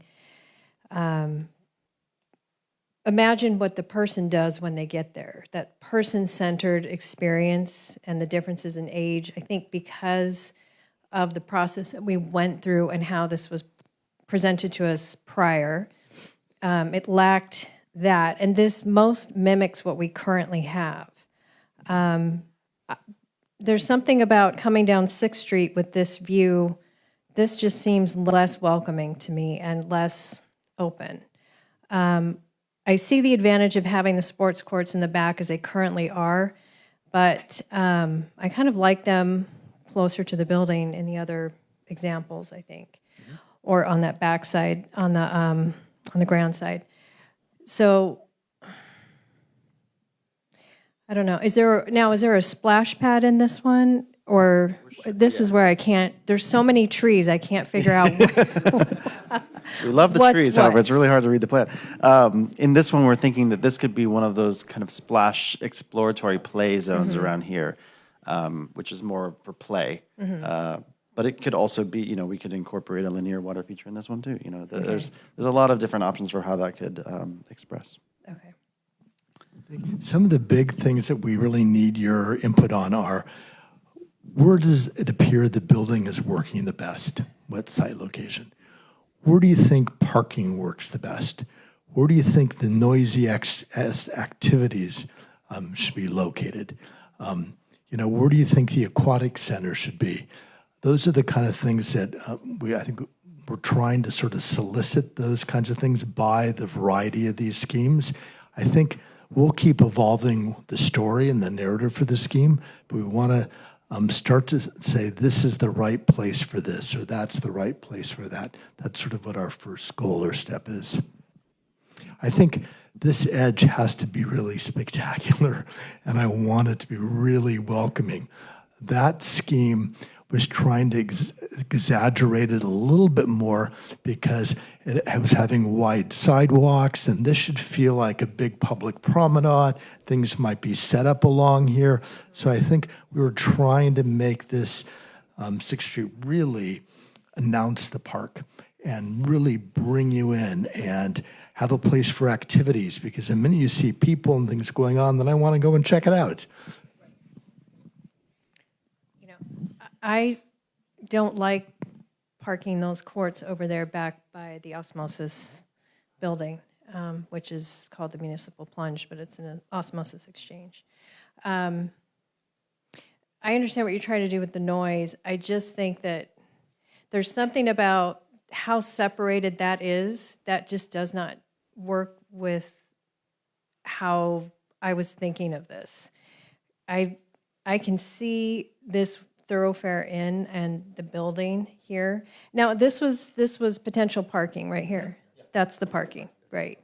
See, and that makes sense to me that you do that. And if this was naturally if Quarry was, this is why I thought of the one-way street. If Quarry was a one-way street and you came in from Grand and you limit the amount of traffic that's going in front of these homes right here, and everyone can go this way, but they can only park in and pull out, and it's when you pull out, you have to go this way, and you come around here to, what's the street again?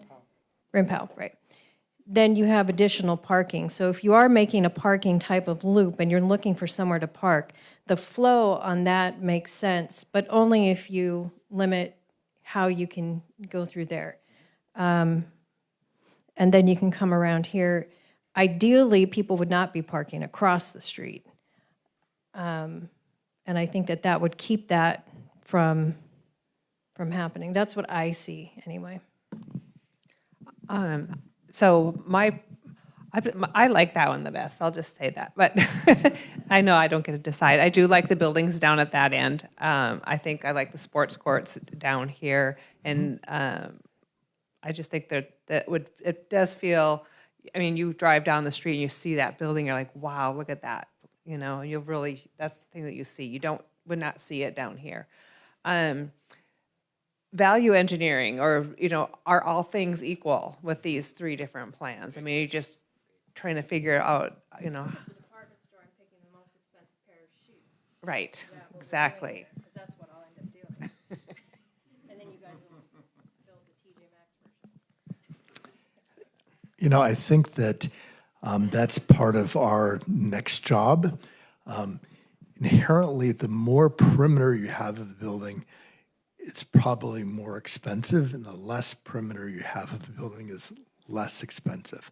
So although I think there's some really great things about this, and you could build this very efficiently. This is almost like just building, 5 little buildings. So that actually feels pretty simple. And the canopy could be a pretty simple canopy, but it does have a lot of exterior skin. This building, although you think like, oh my God, it's curved, but it actually has the least amount of exterior skin on it.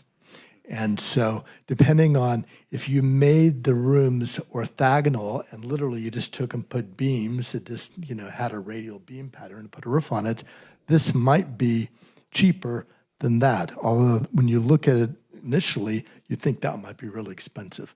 So right now, I think if you can just let us know, your preferences as far as spatial organization. I'm hearing you like the building down here. That's really good.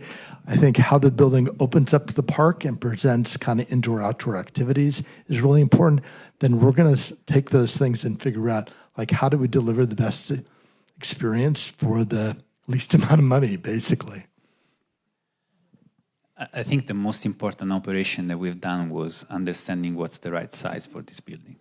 So downsizing down from 100K to 50K was the most intelligent thing, I think, that that we tasked ourselves. All schemes can be done beautifully, and it's our job to make it within the reasonability that we have with the budget. I think what we are tasked today and the next weeks is to understand what is the most expressive, but also it lends itself the best return on investment from a social, cultural, economic, functional standpoint. I think one of the really good things that all the schemes is doing is basically saying we're keeping as many trees as we possibly can, and we're not changing the topography around those trees, because trees are expensive, and you wouldn't want to have a park with 24-inch box trees. You want to have a park with huge trees. And so we are maximizing that asset in every way we can. From a personal point of view, and we've had some discussions about this, I think we all want to get some green over to that end of the park. And although there's some kind of efficiency in using that for parking and everything else, it really makes the park feel like it's just this big and it doesn't link all the way to Central. So I think we're all trying to get something that's green. That doesn't mean that we can't get some sports things in that area, because I agree that may be a really good place to put some of those sports courts. But I think we're trying to stretch the park out as far as we possibly can. And we really want the park to feel like it's the entire big block. And so how can we use the land we have and compensate for the land we don't have to make it feel like it's the biggest park possible? So just wanted to share my thoughts on the 3 plans. Thank you very much for presenting these. I think I'm drawn to the Crown the most, just kind of in general. The one thing that kind of stands out to me is that the Aquatic Center feels kind of bisected from the rest of the action. It's kind of out on its own over here, which may or may not be maybe fine, and it may not, but that's just kind of in contrast to the Flowering Fields, where the Aquatic Center is really kind of part of the action. Of course, it's got to be fenced off for safety and everything like that, but it almost feels like this building kind of bisects the park a little bit. But I like it. I like the building. I like the way that it can work into the nature. I'm a little nervous about trying to get too clever with architecture, especially when we've got the Downtown Revitalization Project, which is really focused and centered on the history and celebration of the history and the architectural styles and the mission styles and craftsman styles and all the wonderful styles that are around in the circle nearby, right? So that makes me nervous, but I know it can be well executed if well executed, right? You go up to like UC Santa Cruz, you got these super modern buildings in the middle of a redwood forest, and it's amazing, right? So it's totally possible to do, but it makes me nervous, right? I think there's risk involved in trying to get too clever with architecture. But I'm most drawn to this one. But I like the loop, the walking loop parts of the Wonder Loop, right? And if you look at the survey respondents, that's like number one. in a big way. I want to go someplace and walk and kind of have some circuits and some loops and stroll and be. Yeah, I think that's celebrated the most in the Wonder Loop, and I think that could probably be elevated a little bit more in something like this. So that's kind of my general thoughts. I think I got to stew on it a lot more. Obviously, the first time we're seeing these, but that's kind of my initial gut reactions there. But I do like putting the louder activities down at that end and near the Panhandle as well for the reasons mentioned. I agree with Matt. My 2 cents, if I can share, is that this is, I think, well, they're all good designs. Start with that. This one here is more organized, I think, with the activity, noisy areas at one side, business, and then the main entryway obviously is in this particular rendition or strategy. And I like the way it explodes out into the park again. And I like the adventurous walkways. And I think this one here still embodies the loop system as the Wonder Loop does, a little differently, obviously, but this is more adventurous. It takes you through the trees, and you walk through time, basically, amongst the trees. And as you walk to here, I like this activity area and the potential that you talked about on the roof, overlooks the park site. And then you've not localized, but you kind of have parking associated with a high demand of a pool, aquatic center, and then eventually you'll explore that and see how that ties together. I think that'd be a wonderful twin system going on together. But I like this feel better, and there's the opportunities are there. It's more just, I feel more energy here going on. It's kind of, I like that experience. I really want to acknowledge your comment about building and building style. And at the end of the day, we want this to be a park building. It's not a building that's sort of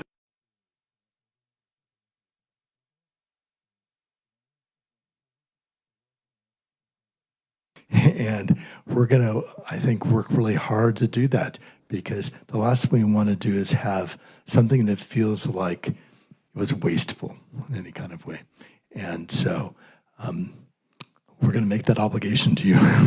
We're going to have a solution that sort of hits that right on the mark, because that's what we're required to do. That's really important.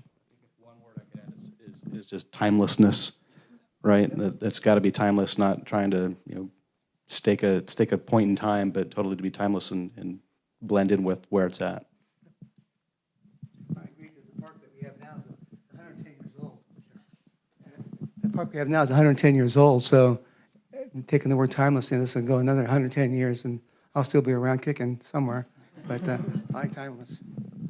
Well, what I like about this particular design, probably better than the other two, is not only is the uniqueness of the building catches your eye right away, but the more important thing to me is that everyone be able to see the pool. You can't see the pool from 6th Street, which is the major corridor, in the other two. And since the aquatic zone is the biggest, most expensive feature of the park, you should be able to see it and want to go to it. And that's what I don't like about the arrangement on these other two, is that this is not something that's really visible. I think that's more important, so that the community doesn't know what they have. You'd be surprised. They're being bisected, or really into 4 quadrants, with the 2 freeways, and this being a transportation corridor. This is an alternate to the 91 freeway. So when the 91 and the 15 are having problems, everybody's on this street right here. You can actually see the pool, so your community starts to say, oh, wow, okay, this park not only, it's just, I see like a little bit of a green belt, they hit that aquatics, and then they hit the building, so that they understand that there's something here and something to use. So to me, this is the best layout. I like this circle design. So in all disclosure, last week I went to your park in downtown Palm Springs more than once. I took several pictures. I've been to the museum a few times, but I went to the Museum of Architecture and had a docent tour. And Albert Frey was the center of the pieces right now. So his whole life, all of his work is up there. So I was like, little circles to let the light in, But the idea is you're taking the natural elements, you're leaving them here where they can be, but adding that uniqueness to the building is something that he would have done, like a signature move to a building. So that's kind of what I see here, which I appreciate probably more than the third design over there. And those things to me scream to the people that are coming down this busy corridor, hey, this is someplace I want to stop. And if you are programming, you're saying this area is programmable for a farmer's market and that type of thing. It's the same thing. The community is not, we don't want them traveling down these streets here. You have a mobile home park here, you have homes there and some businesses, business. We really want this, in my mind, I really want this park to be well advertised on the main corridor that everybody's using. And it starts to clue in as to what we have here. Right now, I think the park just looks a little intimidating when you drive past it. Can't really figure out where to park. You see the skate park. It's a little bit like, what's back here? So even the aquatic center isn't super visible where it is now and where you would park for all that. It's kind of hidden by the trees. So I could see the massive, I can see the big improvement. And then the thing with the DWP building, really the pool is just gonna kind of mask that. I don't know really you could put a mural on it, whatever, but I mean, it is what it is. It's you walk up to it, it makes noise, it's, and then alerting that, we have extra parking right here. It makes sense because if the county isn't taking this land and the city has control of this land and we could put the extra parking here, then that is what you need for your aquatic center. Because if that's your biggest draw, that's your biggest parking element, then these two things are married and they're easy to see from the street. So that's my 2 cents. It's like 8 cents. It's good. It's good. It's good. It's good. It's great. I also like the orientation of the park. I think I've mentioned in some of the meetings of, having the openness from the downtown corridor. I love the fact that it's really kind of a bookend, really, to get the Civic Center on one end of the circle, and you've got this park on the other end of the circle. And I think these two plans really kind of capitalize on that the most. Great points by Commissioner Wentworth about the parking in the aquatic center and the visibility and self-advertising. That is important, right? The community members need to see it in order to know it's there. We aren't going to have a big statue of Marilyn Monroe up there and close off a street. It's just not going to work. SpongeBob, yeah. So. Did any of the other commissioners have any comments?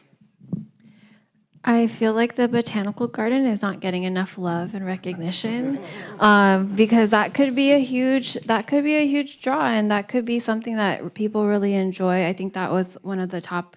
That was some of the feedback that we got back. I feel like the building in number 1 is magnificent. Obviously, all the designs are beautiful. I do feel like this design is a bit more multifunctional, I think, by having the center space not be so large, and then having the community center and then the botanical garden that give 2 main huge draws along with the aquatic center.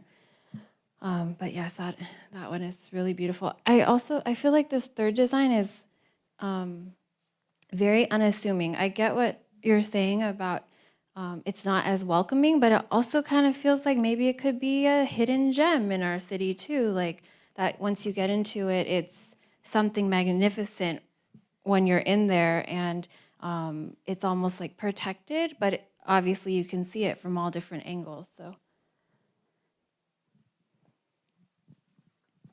Thank you. Commissioner Wentworth, Kenny Munoz, any other comments, questions? Well, I think you could incorporate some of the botanical garden ideas, into here. My concern with that is the amount of maintenance and ongoing maintenance costs that would generate. I think this historically, this park, according to the neighbors, had a rose garden in it, much like you would see the one across from USC, that type of thing. So that, to me, if you incorporate something like that, which is a low water and you could get it close enough to the community center, you could incorporate a very signature piece of small rows there of roses that, you know, the seniors can tend, the community can tend to easily over a spread out botanical feel. I mean, that to me, that's partially, to me, the botanical is kind of a question mark there on that. That's what I see. I think the community needs to be activated if we're going to have a garden type of thing. And I know that there's been a push for community gardens inside of communities, and we have a couple that are, I think, affiliated with some churches, but we don't have individuals really leading the charge for that and ready to take commission over that. So I kind of would weigh that. I would like to see, I think it would be really nice if there was, a nod to the Rose Garden put back in here in a limited way. I think it would be a really beautiful feature, and it could be something that could be incorporated into the activity zone under the community center. Or there's a historical piece that is missing from somewhere. Get this over here, that could be tied into that. I was going to mention that at Descanso Gardens, we designed a new rose garden for them that's like, the rose garden of the future as far as dealing with water and care. And it was basically a series of these kind of curving lines that look like waves of roses or something. So I think there's all sorts of ways of making a future-looking place, but taking some of that inspiration from the rose garden. I think that's a nice idea. I think Mark said it all. Thank you.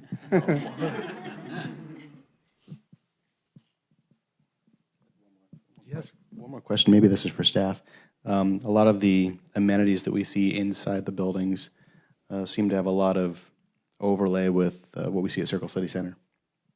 Right? There's a gym. There's some event space. There's some mixed-use space. There's dining. There's kitchen. There's kind of a lot of overlap there. So where does that fit into this mix? I can address that if you'd like. So staff are always evaluating options, what to do with properties, right? And these amenities were chosen by the recreation staff, and we want to present to you an operations plan that will be able to maximize that space. So with regard to the Circle City Center, it's not designed to be a community center in that same way. And the strategic plan says that we are going to look at activating City Park with a purpose-built community center. So I think there are lots of options on the table for what to do with that building. And I think if you were to recommend that be disposed of or something else, and because it was not necessary, that would be a recommendation that the council would be able to receive and then be able to act on. But a lot of these amenities are at the Circle City Center, but parking is difficult. There's not really a good outside space. It doesn't fit in with the surroundings. The banquet facility doesn't lend itself well to great activities. And so I think those are decisions that we need those are considerations that you'd like to recommend to council and then council to consider. I think that would be welcome. Gotcha. Thank you.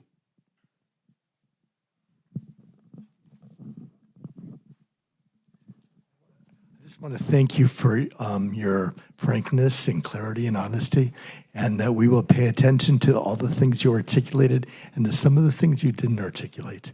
And because just how we all respond and we look at things and how we talk says a lot. And so we're being very observant tonight.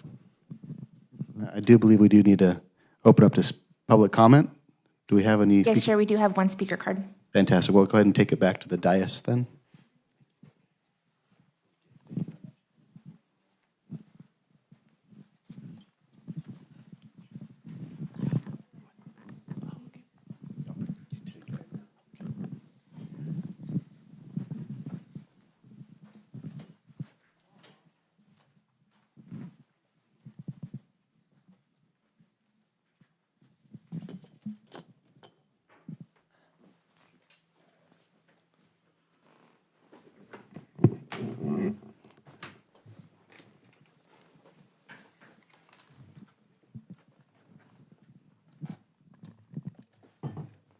Welcome back. Address everything again? No, okay. This has been real refreshing seeing this. And again, I want to thank the commission, everybody, for gathering our input from the people of this town and putting this all together and all the effort that the companies put into this. It's really neat to see all your commissioners, bouncing all the ideas off and getting all this. I feel real comfortable that you're taking in all the ideas of the people of Corona, what they want. And you're absolutely right with botanical garden stuff. What's the upkeep? What's the maintenance? That can be very heavy. But we're also going to try to remember we're trying to draw us recluse people that have now been in Corona, kind of staying in our homes, trying to draw us now out into the city and getting us to mingle. I can see that. You're really working hard on trying to get us to get together and do things, and it's happening more and more.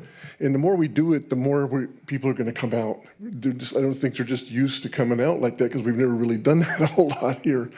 And now that this is happening, I think we're going to see this more and more going on. People coming out and getting involved, to different degrees. It's hard to say, how it's going to go. Some things will work maybe, and some things won't. But things can change too. And if you build it one way and it doesn't work, you can always build it another way. But really have a lot of, feel really good about you commissioners and how you're questioning and working all of this together. And I know that you guys are going to bring out a great product. So appreciate it and thank you all for your old work. Thanks, Jim. Thank you for coming out. If I can add a comment real quickly. Please. During the COVID experience, we learned one major thing, that people rediscovered parks and recreation. They rediscovered the outdoors. They rediscovered parks and the trees and the grass, and they were able to take their kids and explore the outdoors and breathe some fresh air. So exactly what you said, Jim, is that we're rediscovering City Park with this process. So thank you. Thank you. Another.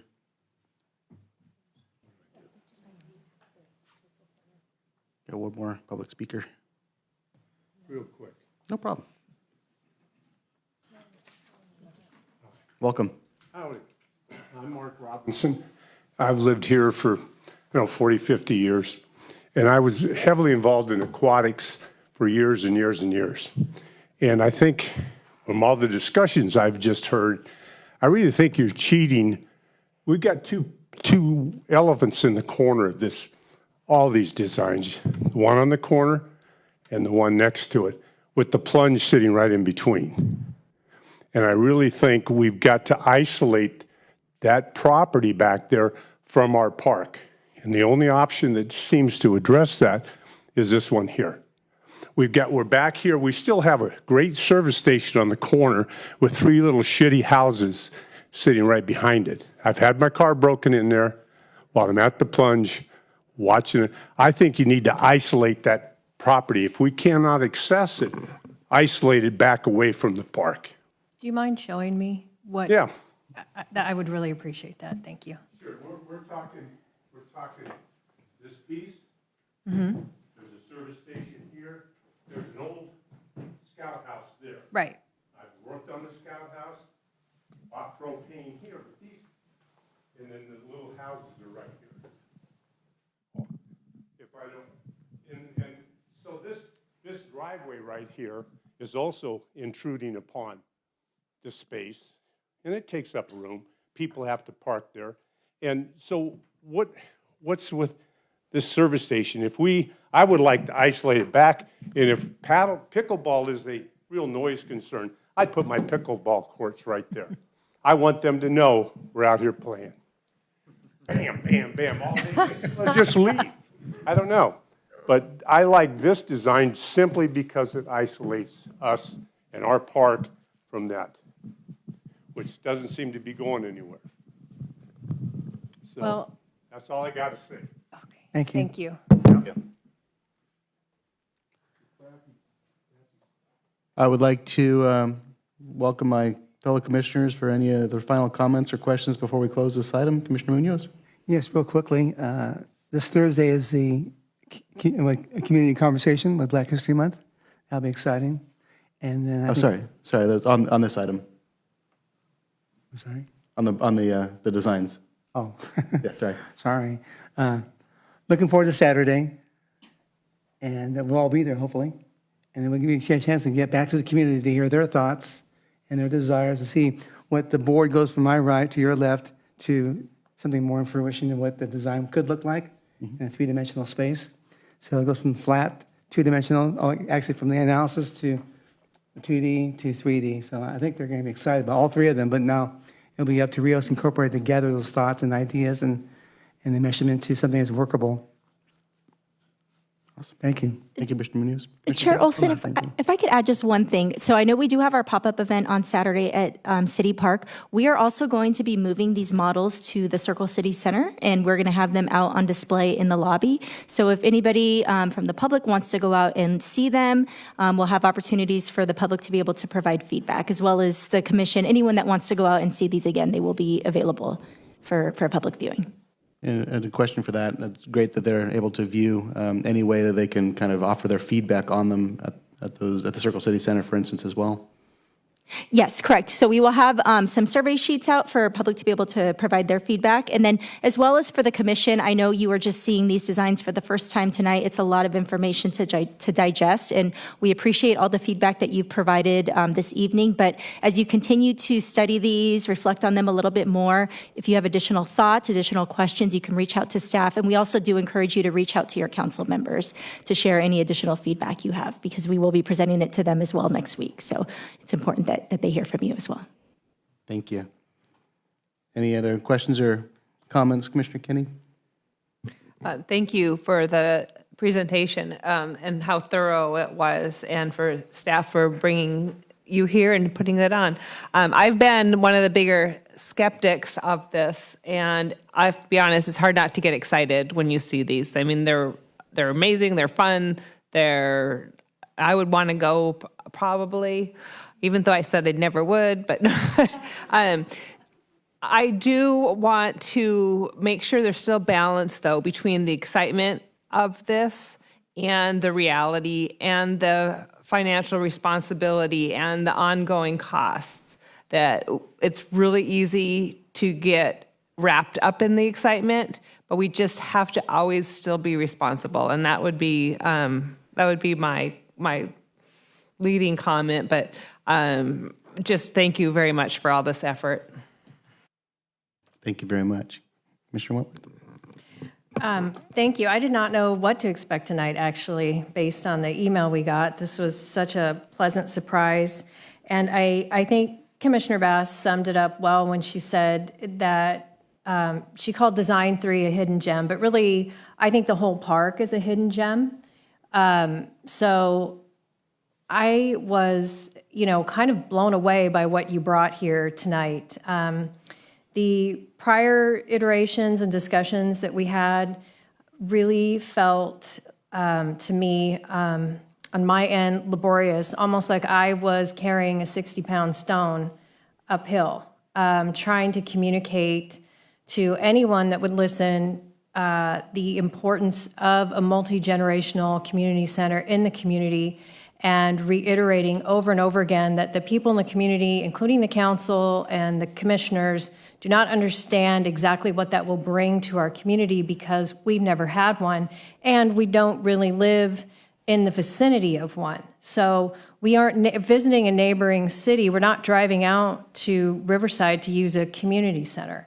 So the ingrown experience here doesn't have that pent-up desire and demand for a multi-generational center, and they don't quite understand what it will bring to the community.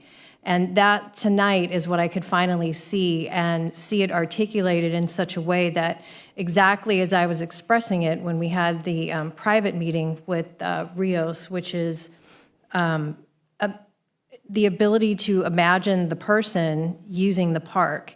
I imagine the child and the parent using the park. I imagine the senior using the park. I imagine the middle-aged person coming after work using the park. So each of those experiences, what they're going to get out of the park, each thing is different. But I kept saying, if you're a mom with a toddler and you go into the community center for a music class, and then you can go into the courtyard and have a snack and a lunch, and you can literally walk back to the pool area and then do some free swimming or a little swim class with your toddler right after the seniors just got out of the pool from the aquatic zone to go into the community center to change their clothes, to use the room in the community center to have lunch, to then go out onto the lawn and maybe do some Tai Chi. I was trying to really, that's what I mean by walking with the 60-pound stone. I was trying to really bring an experience and a vision to anyone who would listen to me, and people changed their phone numbers. They stopped answering their phones. I could see people turning and running down the hallway the other way. Here she comes, Leslie Knope again with this community center.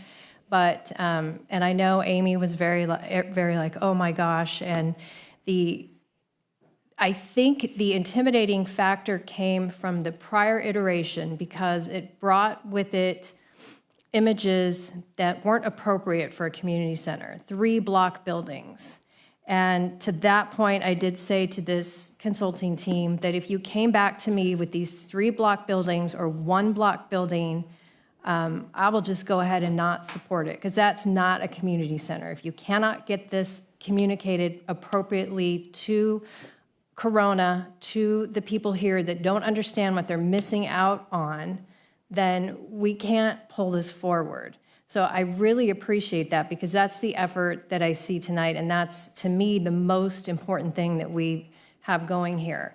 I think the aquatic zone, I mean, I would love to see a couple of tube slides on that as a feature. I think that that just calls to everybody, a bright colored couple of tube slides that the kids can use along with the swimming lanes. I mean, that design kind of comes through, but I'm just setting that all aside, you know. The next question I have is just, I know that the gentleman came and talked about isolating those businesses, but Mr. Tucker, isn't the city looking at right of first refusal for buying those lands? Should those business owners want to sell, that we would incorporate that into the park? Isn't that part of our forward thinking or not? Yeah, so the economic development team has been tasked with going out to property owners in the area where we have identified key properties that the city would like to acquire, and to see if they'd be willing to engage with us with a first right of refusal if they were ever interested in selling, that we would be on the first to be able to purchase those properties. But those are distributed throughout the city. Those are very important properties for the park, we believe, and they would be a great addition to allow us to expand that park if the right opportunity arose. Okay. So that's what I was thinking in the future too, was one of the things that, as if that was possible and if that did happen in the future, I kind of kept that in the back of my mind, which is also why the nature walk design didn't appeal to me as much, because you're throwing the parking back there with the building a little bit hidden. And I was thinking ahead, thinking, well, if there was a possibility and it did work out and those businesses decided to sell to the city, then you've kind of cut them off with the building and the parking lot. You've kind of already cut them off. So already that doesn't make sense to me. I would just, as far as a recommendation goes, I actually would not support that particular design the way it is laid out at this point. The other two are fine, and I think the elements in each one, I like that you are telling us that they can be moved around and flopped around a little bit, so there's flexibility there, so I feel more comfortable moving forward with those 2 design concepts in front of me. And again, I think that's it. So thank you. And thank you for your hard work. I appreciate it. Thank you very much. Commissioner Bass? Yeah, I just wanted to say thank you for all the hard work that went into this. I think that, I was just really blown away. I didn't know what to expect. It's the idea of how do you create this from all the ideas and all the perspectives. I feel thankful that you took the time to get to know our city, and the research and the diligence that went into that to hold on to that and preserve it, and to make it unique to us. I think, our different perspectives and our diversity is what we have. And so I think they're all beautiful. Thank you for your hard work. It's just really important for those, for the perspectives of the people to be preserved through the process. So I am very excited about Saturday and kind of seeing what the city, how the city responds to the different designs. Thank you. Thank you, Vice Chair. And I think I said most of what I wanted to say. I am thrilled about the reduced building footprint. To Commissioner Wentworth's point, that was a pretty big turnoff for me when we first saw it months ago. And one of my initial feedbacks back then was, God, it really feels like we're forcing everything into this parcel. Like every single activity, we got to accommodate every little thing in here. But the more I think about it, it is important to have a pretty active space. You know, where it is. It's important that it's got activity most hours of the day, and that it's a busy park, and that it's got something for most people in the community, right? It is kind of our central civic park. So it is important to have more than just a bunch of open space and passive recreation, which is kind of what I originally envisioned. So I'm thrilled with this. I am drawn to the first proposal, the Crown. For the reasons that I mentioned. I agree with Commissioner Wentworth on the last design with the kind of truncating the park at that end. I get the concept of the compression, the expansion, but I think I just prefer expansion, right? Kind of all in. Yeah, I think that's it. Any other? You know what? They asked us specifically to weigh in on the skate park. Okay. Remember? Right. Yes. Right. So yay or nay on the skate park. Gosh, I really got to defer to the community on that. And it didn't rate super high on the community surveys. I know we had some folks come here and speak on that. And I know it's important to those individuals. I don't know the current use of the skate park there. Is it used, heavily? Yes. Yeah. It's used heavily. And I would say, I'm just going to say it again, that the community has come here and they are asking us for a really great skate park, not an all-wheel plaza. Right. I appreciated your concept in the downtown Palm Springs Park because they could have easily incorporated this all-wheel plaza idea, which would have been horrible down there. It's so much more walkable. There's movable furniture in place, and it really just becomes part of the walking space. This weekend, it was staging ground for the Palm Springs Tour de the bike race that they had, 100-mile bike race, and we had a family member get into the bike race, and I didn't go down and drop him off, but I knew where everything was, and I could see based on where he told me the staging was, how that park beautifully probably blended into everything that they were doing for the huge bike race. They had thousands of people there on Saturday, thousands of people in downtown Palm Springs. They closed the streets off. And so their design in Palm Springs makes a lot of sense, how they did that. And in these two iterations, I noticed that the skate park looked to be probably more what the community was asking for, which is a lot more skilled in a skate park and not just a skatable plaza. I think that's, honestly, I think the skatable plaza idea is not conducive to walking or riding. I think that kind of concept pleases no one. So I wasn't opposed to, I'm opposed to that, and I was opposed to the skate park originally, but I'm not opposed to adding a skate park element in here if we can really take into consideration what the community is asking us for and incubate it and kind of make it feel like it's part of the other sports courts, or I liked it over there where it was part of next to the building. It wasn't just hanging out on the street. I don't want to leave it in the corner where it is, hanging out on the street. I think that already doesn't work. It's part of why the park looks intimidating as you drive by, to see teenagers and young men just hanging out with their skateboards on the street. It doesn't fully pull it in. So if we added a skate element, that's including design features that the skating community would want and what they're asking for, whether they can put their skateboard, their scooter, or their rollerblades all on it, but they're looking for more complicated runs. Otherwise, I'd say, don't spend the money here, leave it out, invest in Santana Park and redoing that. You've already got the bowl dug, make it something better, expand it in some way, and put your elements there where you already have some kind of a footprint, but really advance it for the skaters, because that is what they're asking for. That would be my 2 cents. I'm okay with the skate park. I do like that it's moved. And I think that it would be really, they would continue to utilize it. I think we have to be careful not to have all of our skate park in one basket, so to speak. I mean, I raised boys, and I went to Santana when they were just barely this big, and they were going in their little scooters. And I think that then you can really have conflict with age and ability. The one thing I would say, though, and I asked about it earlier, was the fencing. And that at times there can be some nefarious kind of activities around the skate parks, or that's a concern as well.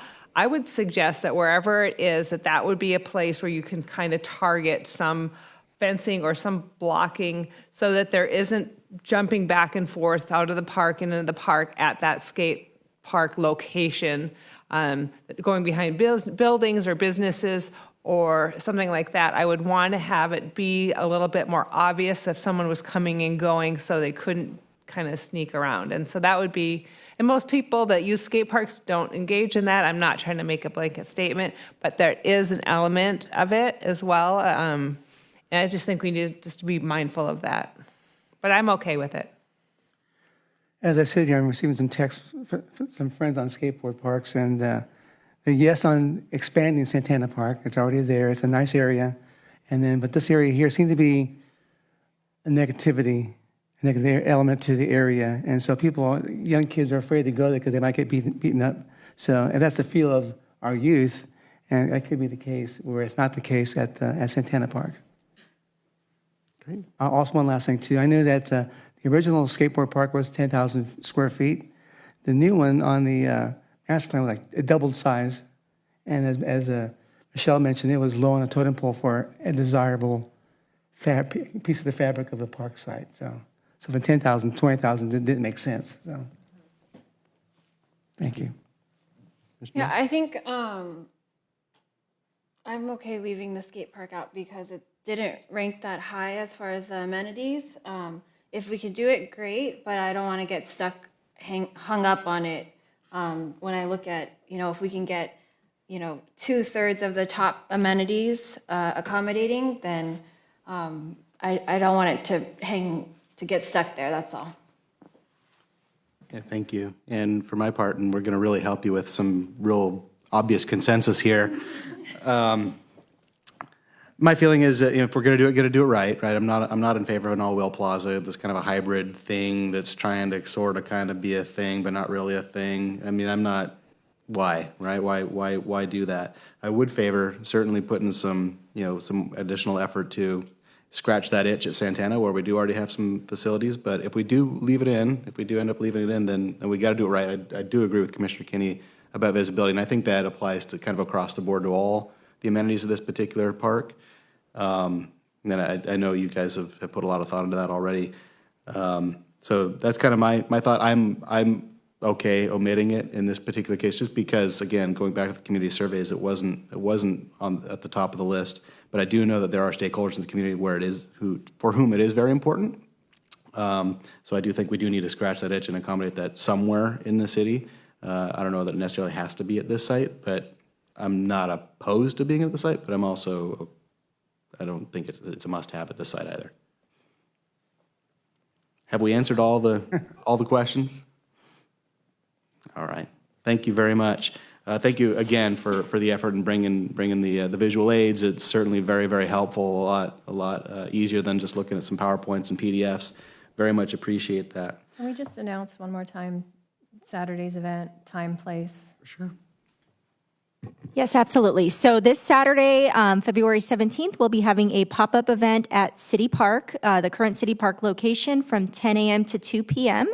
We'll be having the 3 models out there on display, collecting feedback from the community. We have some information that has already gone out on the event. It is posted on the city website as well, so we've been marketing it as much as we can. I believe as of this afternoon, we already had about 175 RSVPs, so we're expecting a really good turnout. Is there a limit to the number of RSVPs? No. No, we will take everybody that wants to come. Fantastic, fantastic. All right, then, with that, we'll close that item. Thank you again very much, and we will have some commission members' reports and comments. Commissioner Munoz, do you have any comments tonight? One thing I want to add is that next Tuesday, I believe there's going to be the start of a mural at the Senior Center. Is that right? And they'll be doing that from, what's the hours of that? 2 to 6, right? It's going to be several weeks, and it's going to be during operational hours. It's kind of contingent upon the volunteers with the Corona Art Association, but we're really excited to have them on board. Yeah, it's going to begin at 1 p.m. on Tuesday, February 20th, then continues 1 to 6 p.m. Tuesday through Thursday for an estimated 2 to 3 weeks. So I challenge my commissioner staff to be out there with a brush and have fun painting. Anyway, that's it. Thank you. Again, Rios team,